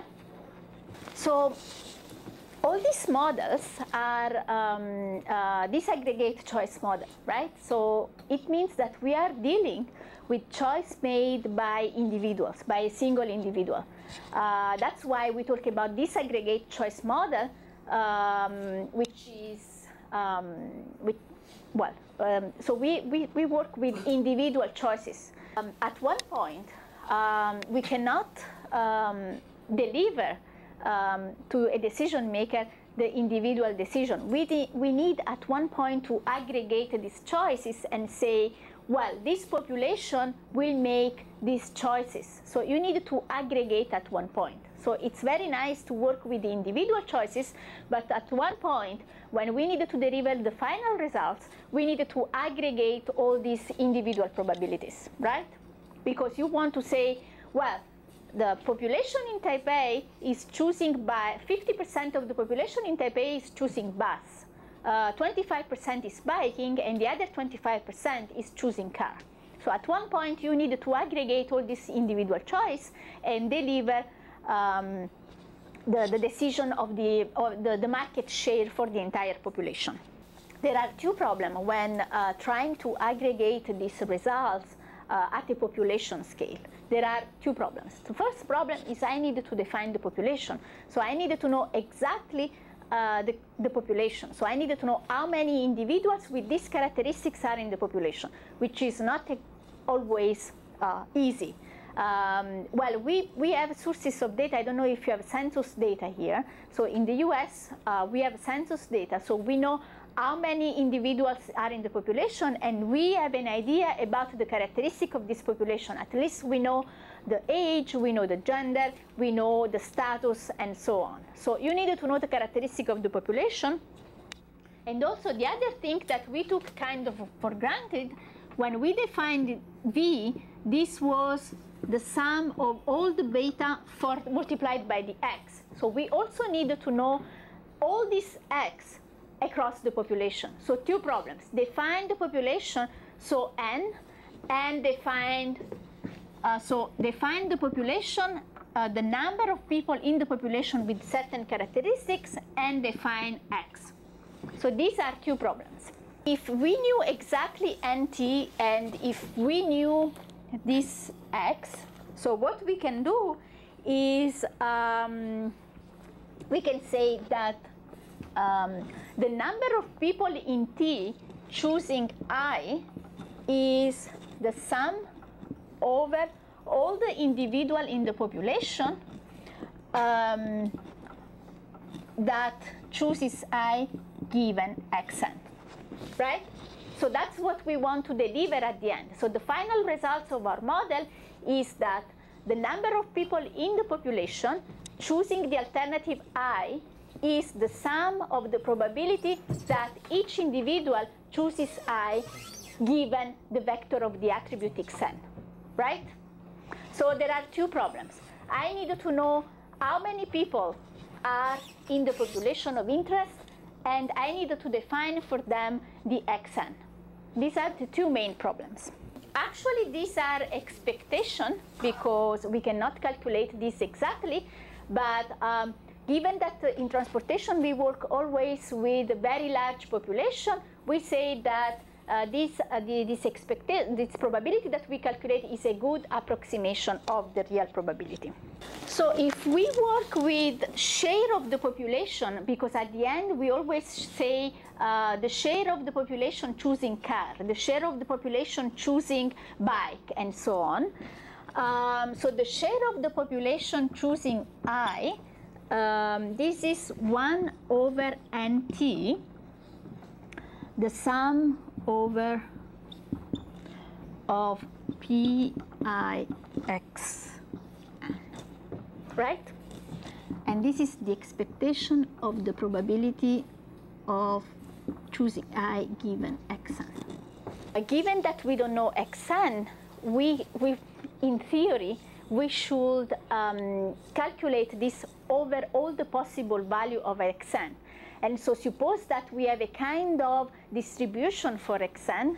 This wi, it's kind of comes from the solution of an integral.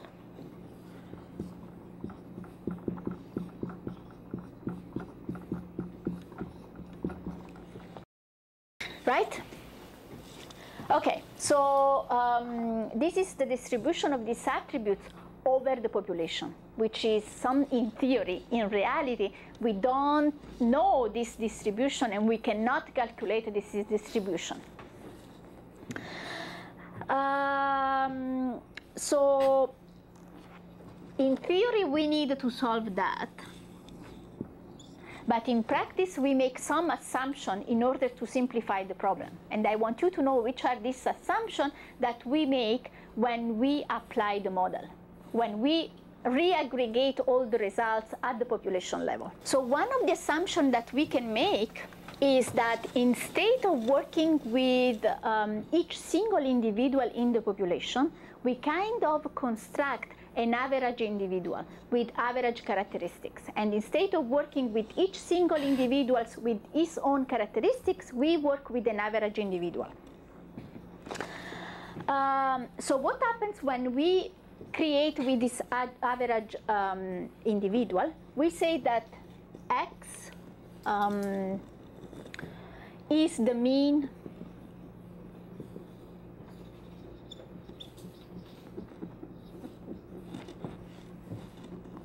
right? So instead of working with the distribution of Px, we work with the mean of Px. And so Wi is a function of X, of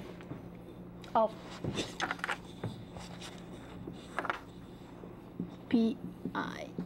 X, right? So this is average individual.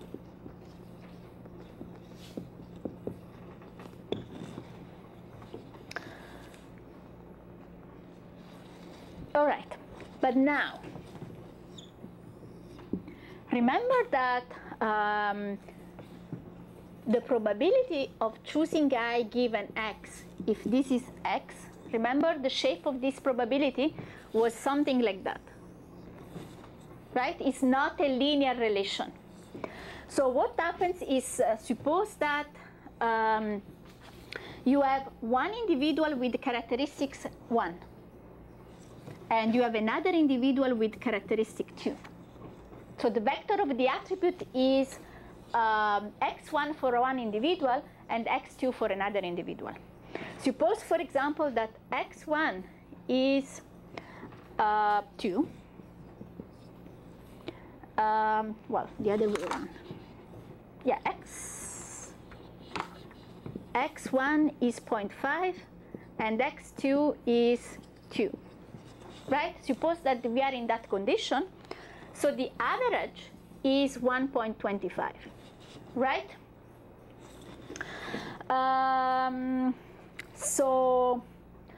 And let's calculate the probability of choosing option 1 given these characteristics. So it means that, suppose that the probability of choosing 1 given xn comes from a binary logit model. This is going to be 1 over 1 plus e minus xn, which will be the probability of choosing 1 given x1 is going to be 0.62. And the probability of 1 choosing x2 is going to be 88. The probability of 1 given the average of x1 and x2 is going to be 0.78. While the true probability of choosing 1 is 0.75. So what happens is that this is the probability of choosing 1 given x, right? And while, so this is greater than this. So it means that the probability of choosing 1 given the average individual is greater of W1. So it means that if I consider this average individual, it means that I'm overestimating his probability because I have this non-linear shape of the utility. If that was linear, there was no error. But given that I'm working with logit, I'm always overestimating the true probability of choosing 1 if I use the average individual. So I can use the average individual, but I know that I'm making a mistake. Okay, so I can use this average x and calculate the probability of this average x, but this is not the true one. The true one is something that is a little bit less. And the error that I'm making is greater if there is a lot of dishomogeneity across the individuals. So when I calculate these average individuals, I want to make sure that there is homogeneity in the group that I'm considering, right? So instead of working with an average individuals over the entire population, what I can do is to classify the population, right? So I can divide the population into homogeneous group and try to apply the model to each of these classes, right? So for example, I know that if I consider professor and students at the same time, I'm going to make a bigger error. So what I'm trying to do is that I first classify the population into groups. For example, the students, the researcher, and the professor. I calculate an average students, an average researchers, an average professor, and then I do this, right? So if I'm doing this, so if I'm using the second model, which is classification, so this is the first one.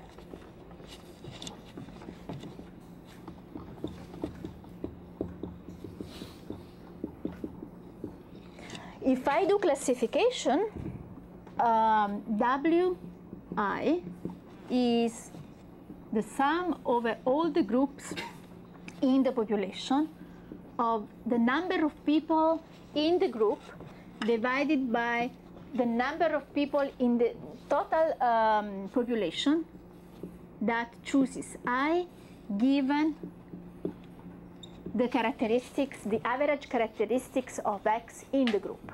Okay, this is in theory nice, but there are a number of difficulties when doing this classification. The problem is, for example, that in the utility function, it's possible that we have many of these X, right? We can have travel time, travel cost, social demographics groups, and so on. So if you have a lot of these classes, then you have a high dimension of X, and so everything becomes complicated. So you need to pick a small number of X on which you classify your population. The second problem is that you don't want to take classes for which you think that the P of Ix is linear. Because if it is linear, then the approximation that you are making is small. And so the error that you are making is small, so it's not worth to take this X for which the probability is linear. Although, how do we know that this is linear or not? It's difficult to know. And also the other problem is that for some classes, these are open.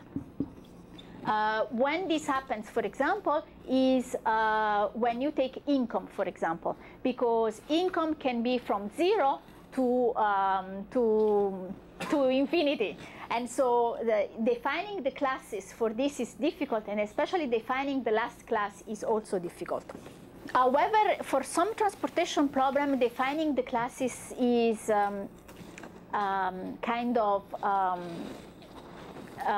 it depends on the problem. For example, if you have traffic zones, then you want to predict the traffic across this zone, then the classification is the zone. Or, for example, in four-step transportation model, you have a number of defined classes for income. Usually you have 3 or 4 classes for income, you have 3 or 4 classes for purpose, and that's how you define the classes. You have income, in general you have income and purposes, and you apply the model for these classes. So that's the way we apply this model. And we know which classes to define, and you apply the model to these classes. Although when you multiply the income by the purpose and by the traffic zone, you see that this matrices of application start to become quite large. But this is the way we apply the model. This was just to give you the problems in application, so to give you a sense of how we apply the model. But in practice, what we do is the sample enumeration. So the way we solve all the problem in transportation is to apply the model by doing sample enumeration. So what is sample enumeration? So remember that when we introduced discrete choice models, we said that we can assume that all the samples that we use in transportation are in reality random sample. And random sample which are representative of the population. In particular, the way the population is selected in the National Household Travel Survey in the US is exactly this. So there are people working on drawing from the population a sample that is random and representative of the population. So you are sure that you are working with a population that is randomly drawn and that is representative of the population. So instead of working with, remember I said we needed to define the size of the population, which is difficult, and we needed to define the attributes for each individual in this population. So instead, in transportation, what we do is instead of working with the entire population, we work with the sample, right? So instead of working with T, we don't work with T, but we work with S. So S is the sample that is randomly drawn and representative of the population. So instead of working in the US with 400 million of people that we have in the US, we work with the sample. So this is the entire population. We work with the sample that is in NHCS, which is, I think, 100,000 households. This is the sample. All right? So by doing this, we can do this because it's a random sample and because it's representative of the population. And so by doing this, we solve a number of problems, because by doing this, we know exactly how many people are in the sample. We know we know all the G's. The G's are the groups, right? We know their income, so we can divide them by income. We know the purpose of their travel, so we can divide them by purpose of the trip, and we know where the traffic zones over which they are traveling, right? We know exactly all the origin and all the destination. So we can define the G's, and more importantly, we can define the attributes, because they were revealed, right? So we solve a number of problems. We solve the definition of T, we solve the definition of G, and we don't need to work with the integral over the distribution of the attributes in the population, because we know exactly these numbers. Because we have also been using them in order to estimate the model, right? So in transportation, we like easy stuff. So at the end, we can calculate the share of the population, or we can approximate the share of the population choosing I, which is what we want to give to the final decision maker, right? We want to say the share of the population choosing car, the share of the population choosing bike. And this is going to be 1 over the number of people in the sample, or the number of people in the sample belonging to group G of the sum over all the individual from 1 to NS of PI given XN. And these are the X in my sample, the X in my National Household Travel Survey. The same is what we do for groups, because as I said, in transportation we do a lot of classification, because we have different segments of the population traveling for different purposes and so on, traveling across different traffic zones. So in the case we have different groups in the population. Okay, so you can do this for different groups, and you can account for the different individuals in each group. In reality, how this works in reality, right? So in reality, suppose that you have your data set. Suppose that you have 1,000 observation, and you have x1, x2, xn. You have estimated the beta, right? Beta 1, beta 2, beta n, right? What you do is you apply the model, right? The final result of the destination of the estimation is beta 1, beta 2, beta n, right? What you do is you multiply the beta by the x in your database, right? Beta I multiplied xi, right? This is ui, right? Then you calculate pi, which is e, this is v in reality. EVI divided by the sum over Vj, right? This is logit. In the case you have estimated the logit, and you have a probability here for each individual and for each alternative. Then you sum, and over all the individual, you divide it by the number of individual, and you get the market share, right? That's this. The probability will be function of the product of x and beta. Beta are the output of the estimates, so you sum over the probability and you divide by the number of people in the sample. Can you see this? This is the application. So you can build a very nice Excel sheet in which you have all this, you multiply by the beta, you calculate the utility, you calculate the probability, you sum all the probability, and then you divide by the number of people in your sample.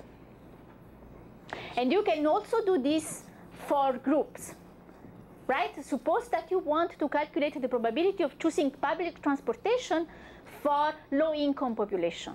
So instead of working with the entire sample, you just work with the low-income population, right? You have a variable that is saying my income is low, for example, less than $100 per month, right? And you do the same for this category of people. And in that case, you are working with this. And we do this in all the people who are using the four-step model. That's what they are doing. They are applying the model this way. That's the way you use the model at the end. Now, this is kind of nice. However, sometimes can become difficult. Suppose that you have several alternatives. Suppose that you have a very high number of alternatives. And for some of these alternatives, the choice probability will be quite small, right? Some alternatives will be very, the probability of choosing some of these alternatives is very low. For example, suppose that you are analyzing, I don't know if this is true here, but because I've seen many taxis, but if you apply this model in Europe or in the US, the probability of choosing taxi is very small. So sometimes the error on this small probability is very high. So sometimes this can become difficult. The other thing is that, suppose that you have not many low-income people in your sample, so the variance of this X in this population for which we have very few observation is very high. So for example, you can have low-income people that travel long distance and low-income people that travel short distance. So you have a lot of variance in this X, which affect your, the precision of your estimates of the market share. But you also see the power of this method, because given you can subdivide this population in many socioeconomic groups and have the market share for these socioeconomic groups, right?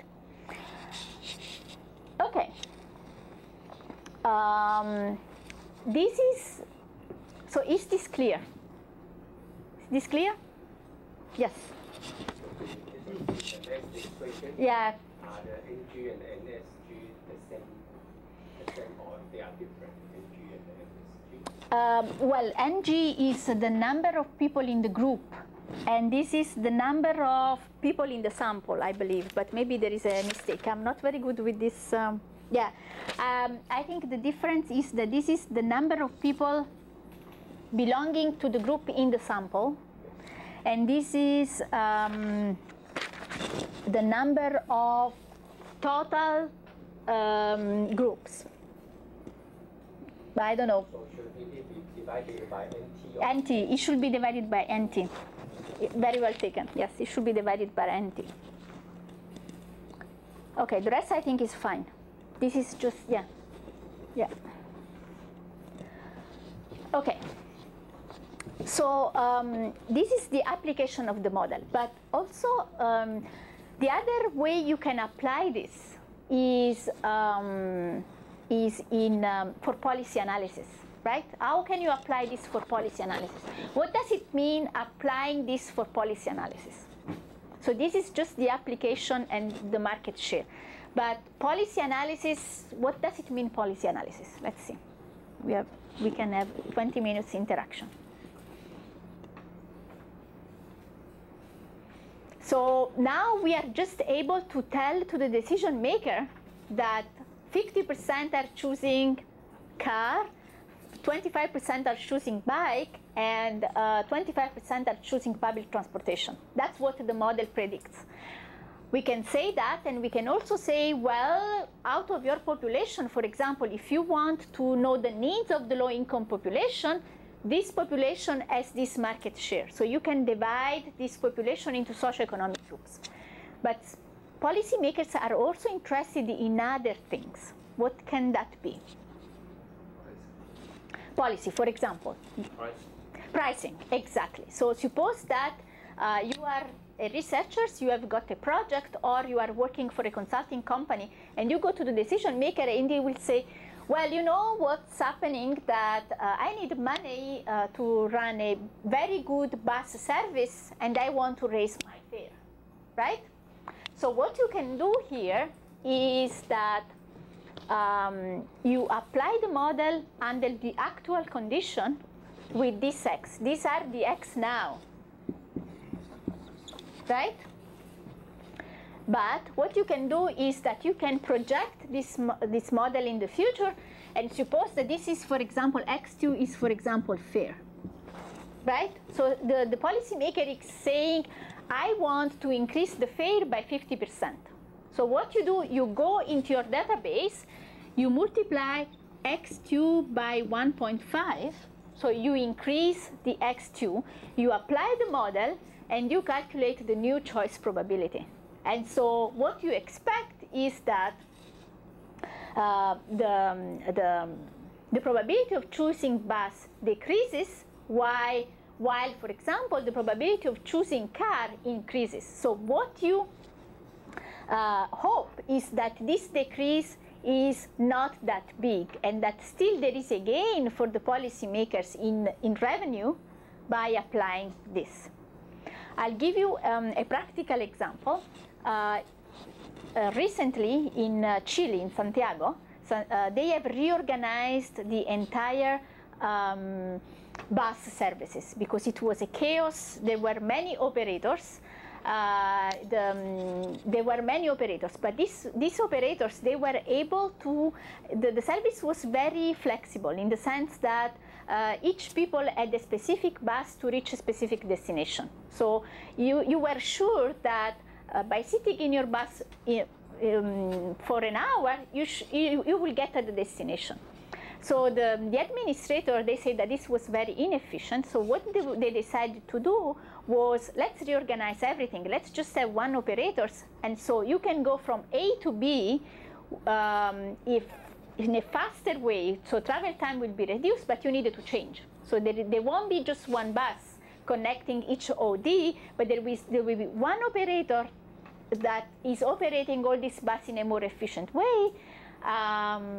But you will have changes. So what happened is that they wanted to do this for good, but at the same time, the number of changes increased, the fare increased, and people were not happy. So what happened is that at the end of the day, instead of having more people riding bus, they had a decrease in the number of people who were taking buses and an increase on the car ownership.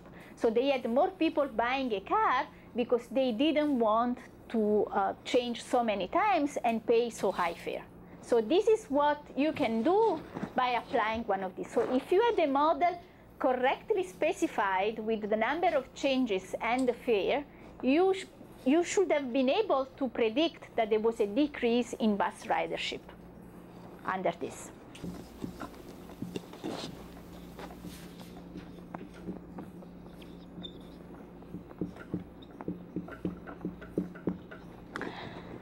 Okay, so this is a property of Logit, and this happens just in Logit.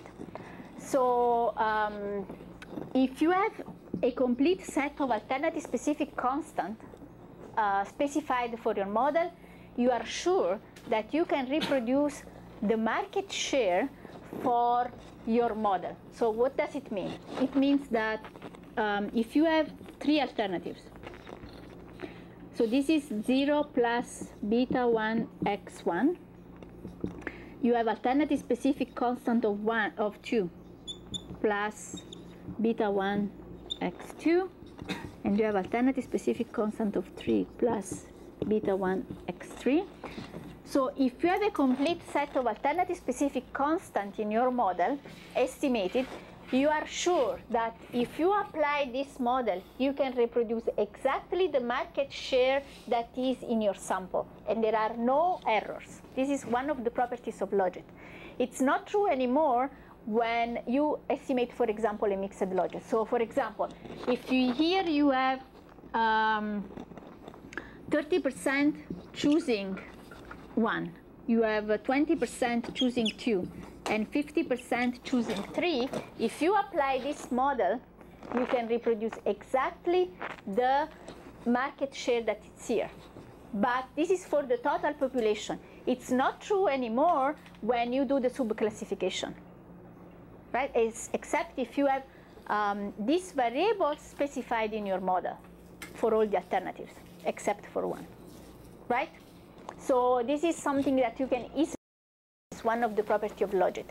So if you have a full set of alternative specific constant, you can reproduce the market share. Exactly. Yes? I have a question about Probit. Okay.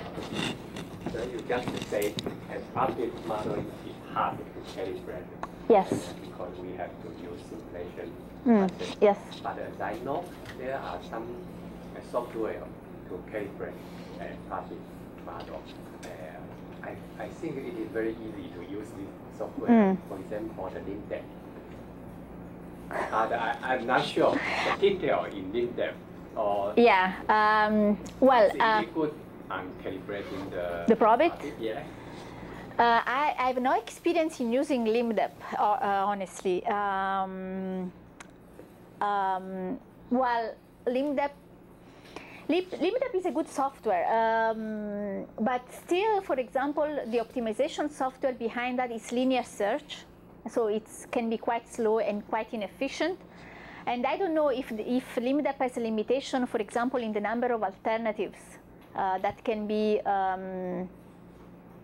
But I know that, for example, BioGym, he has a limitation. He says that I think he can solve just binomial Probit or 3 alternatives. And I think that's, I don't know LIMDEP.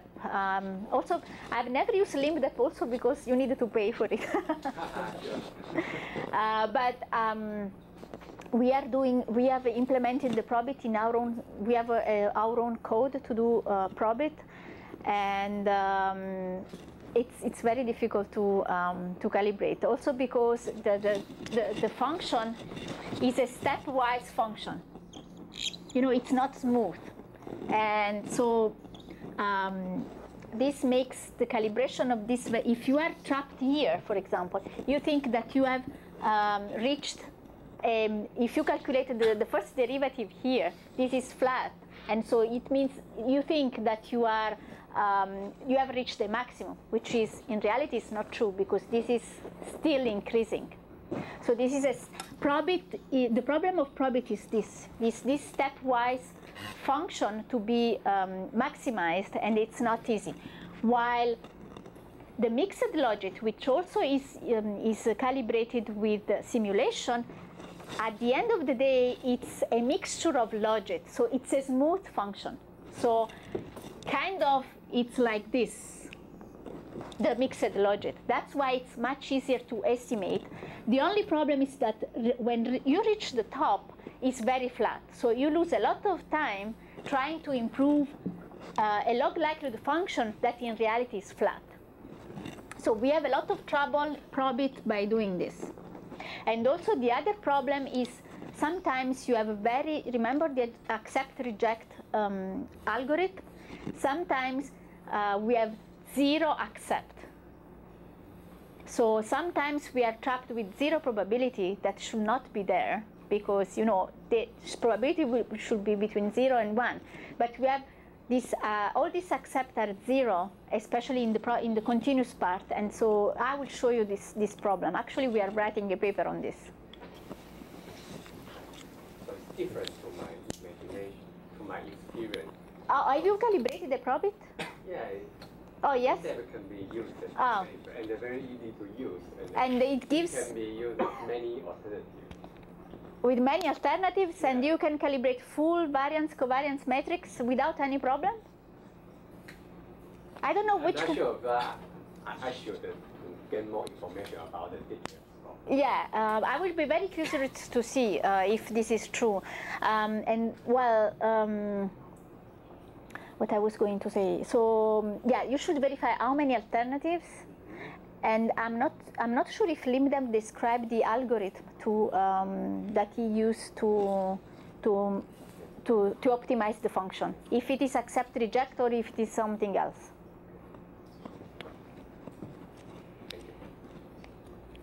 Other questions? So let me ask some questions. Who has been using discrete choice models for research here? Nobody? Yeah. Or do you have classes in discrete choice models for either undergrad or graduate? Graduate? So you have classes in discrete choice models. So what do you see in these classes? You see the logit? Mm-hmm. Mm-hmm. And do you also apply this on data? Yeah, we have to do some project. Okay. To maybe to create some real data from questionnaires. Mm-hmm. Have a model. Okay.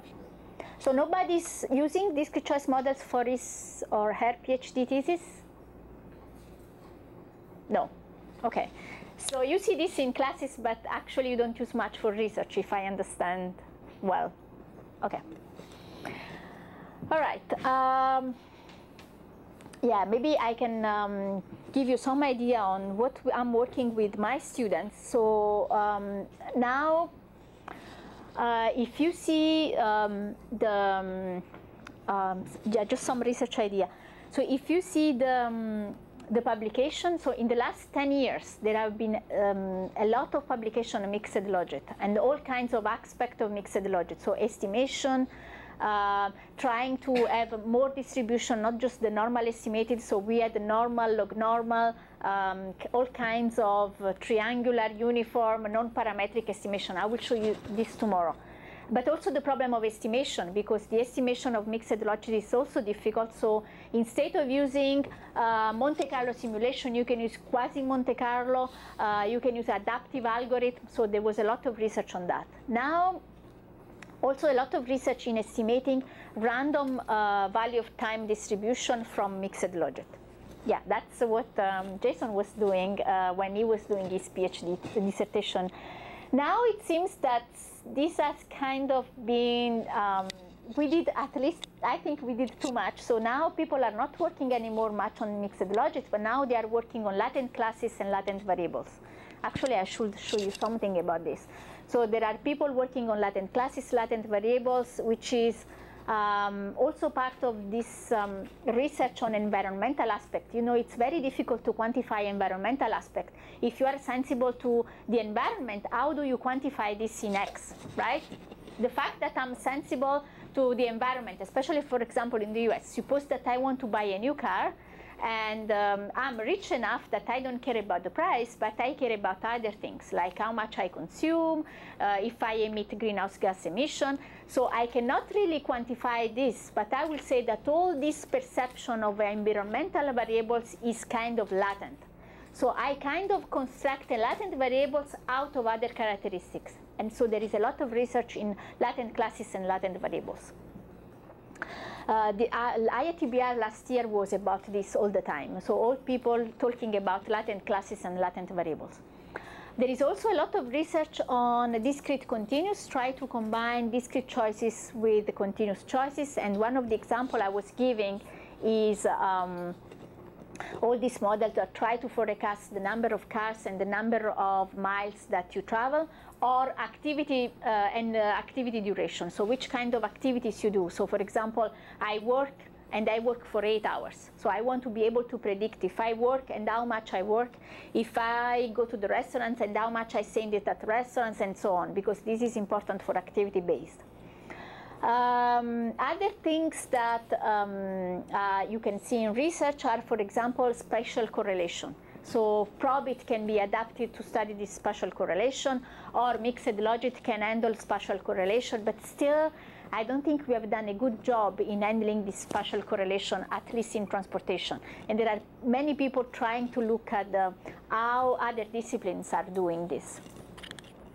Other things is interaction amongst individuals. So so far, all the models you have seen from me are at individuals level. So I model individual decision, right? I'm modeling my decision, your decision, your decision, your decision.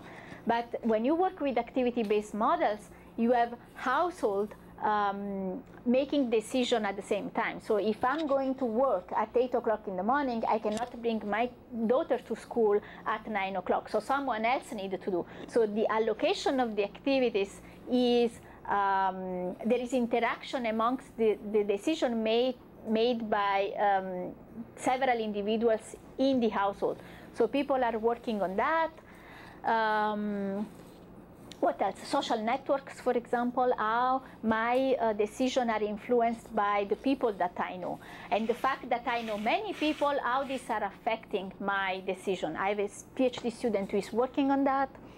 Yeah, these are the most popular. If you want to be inspired, I think also the call from TRB. TRB has a number of calls, so you can see what people are doing and what is the needs, which are the needs in research.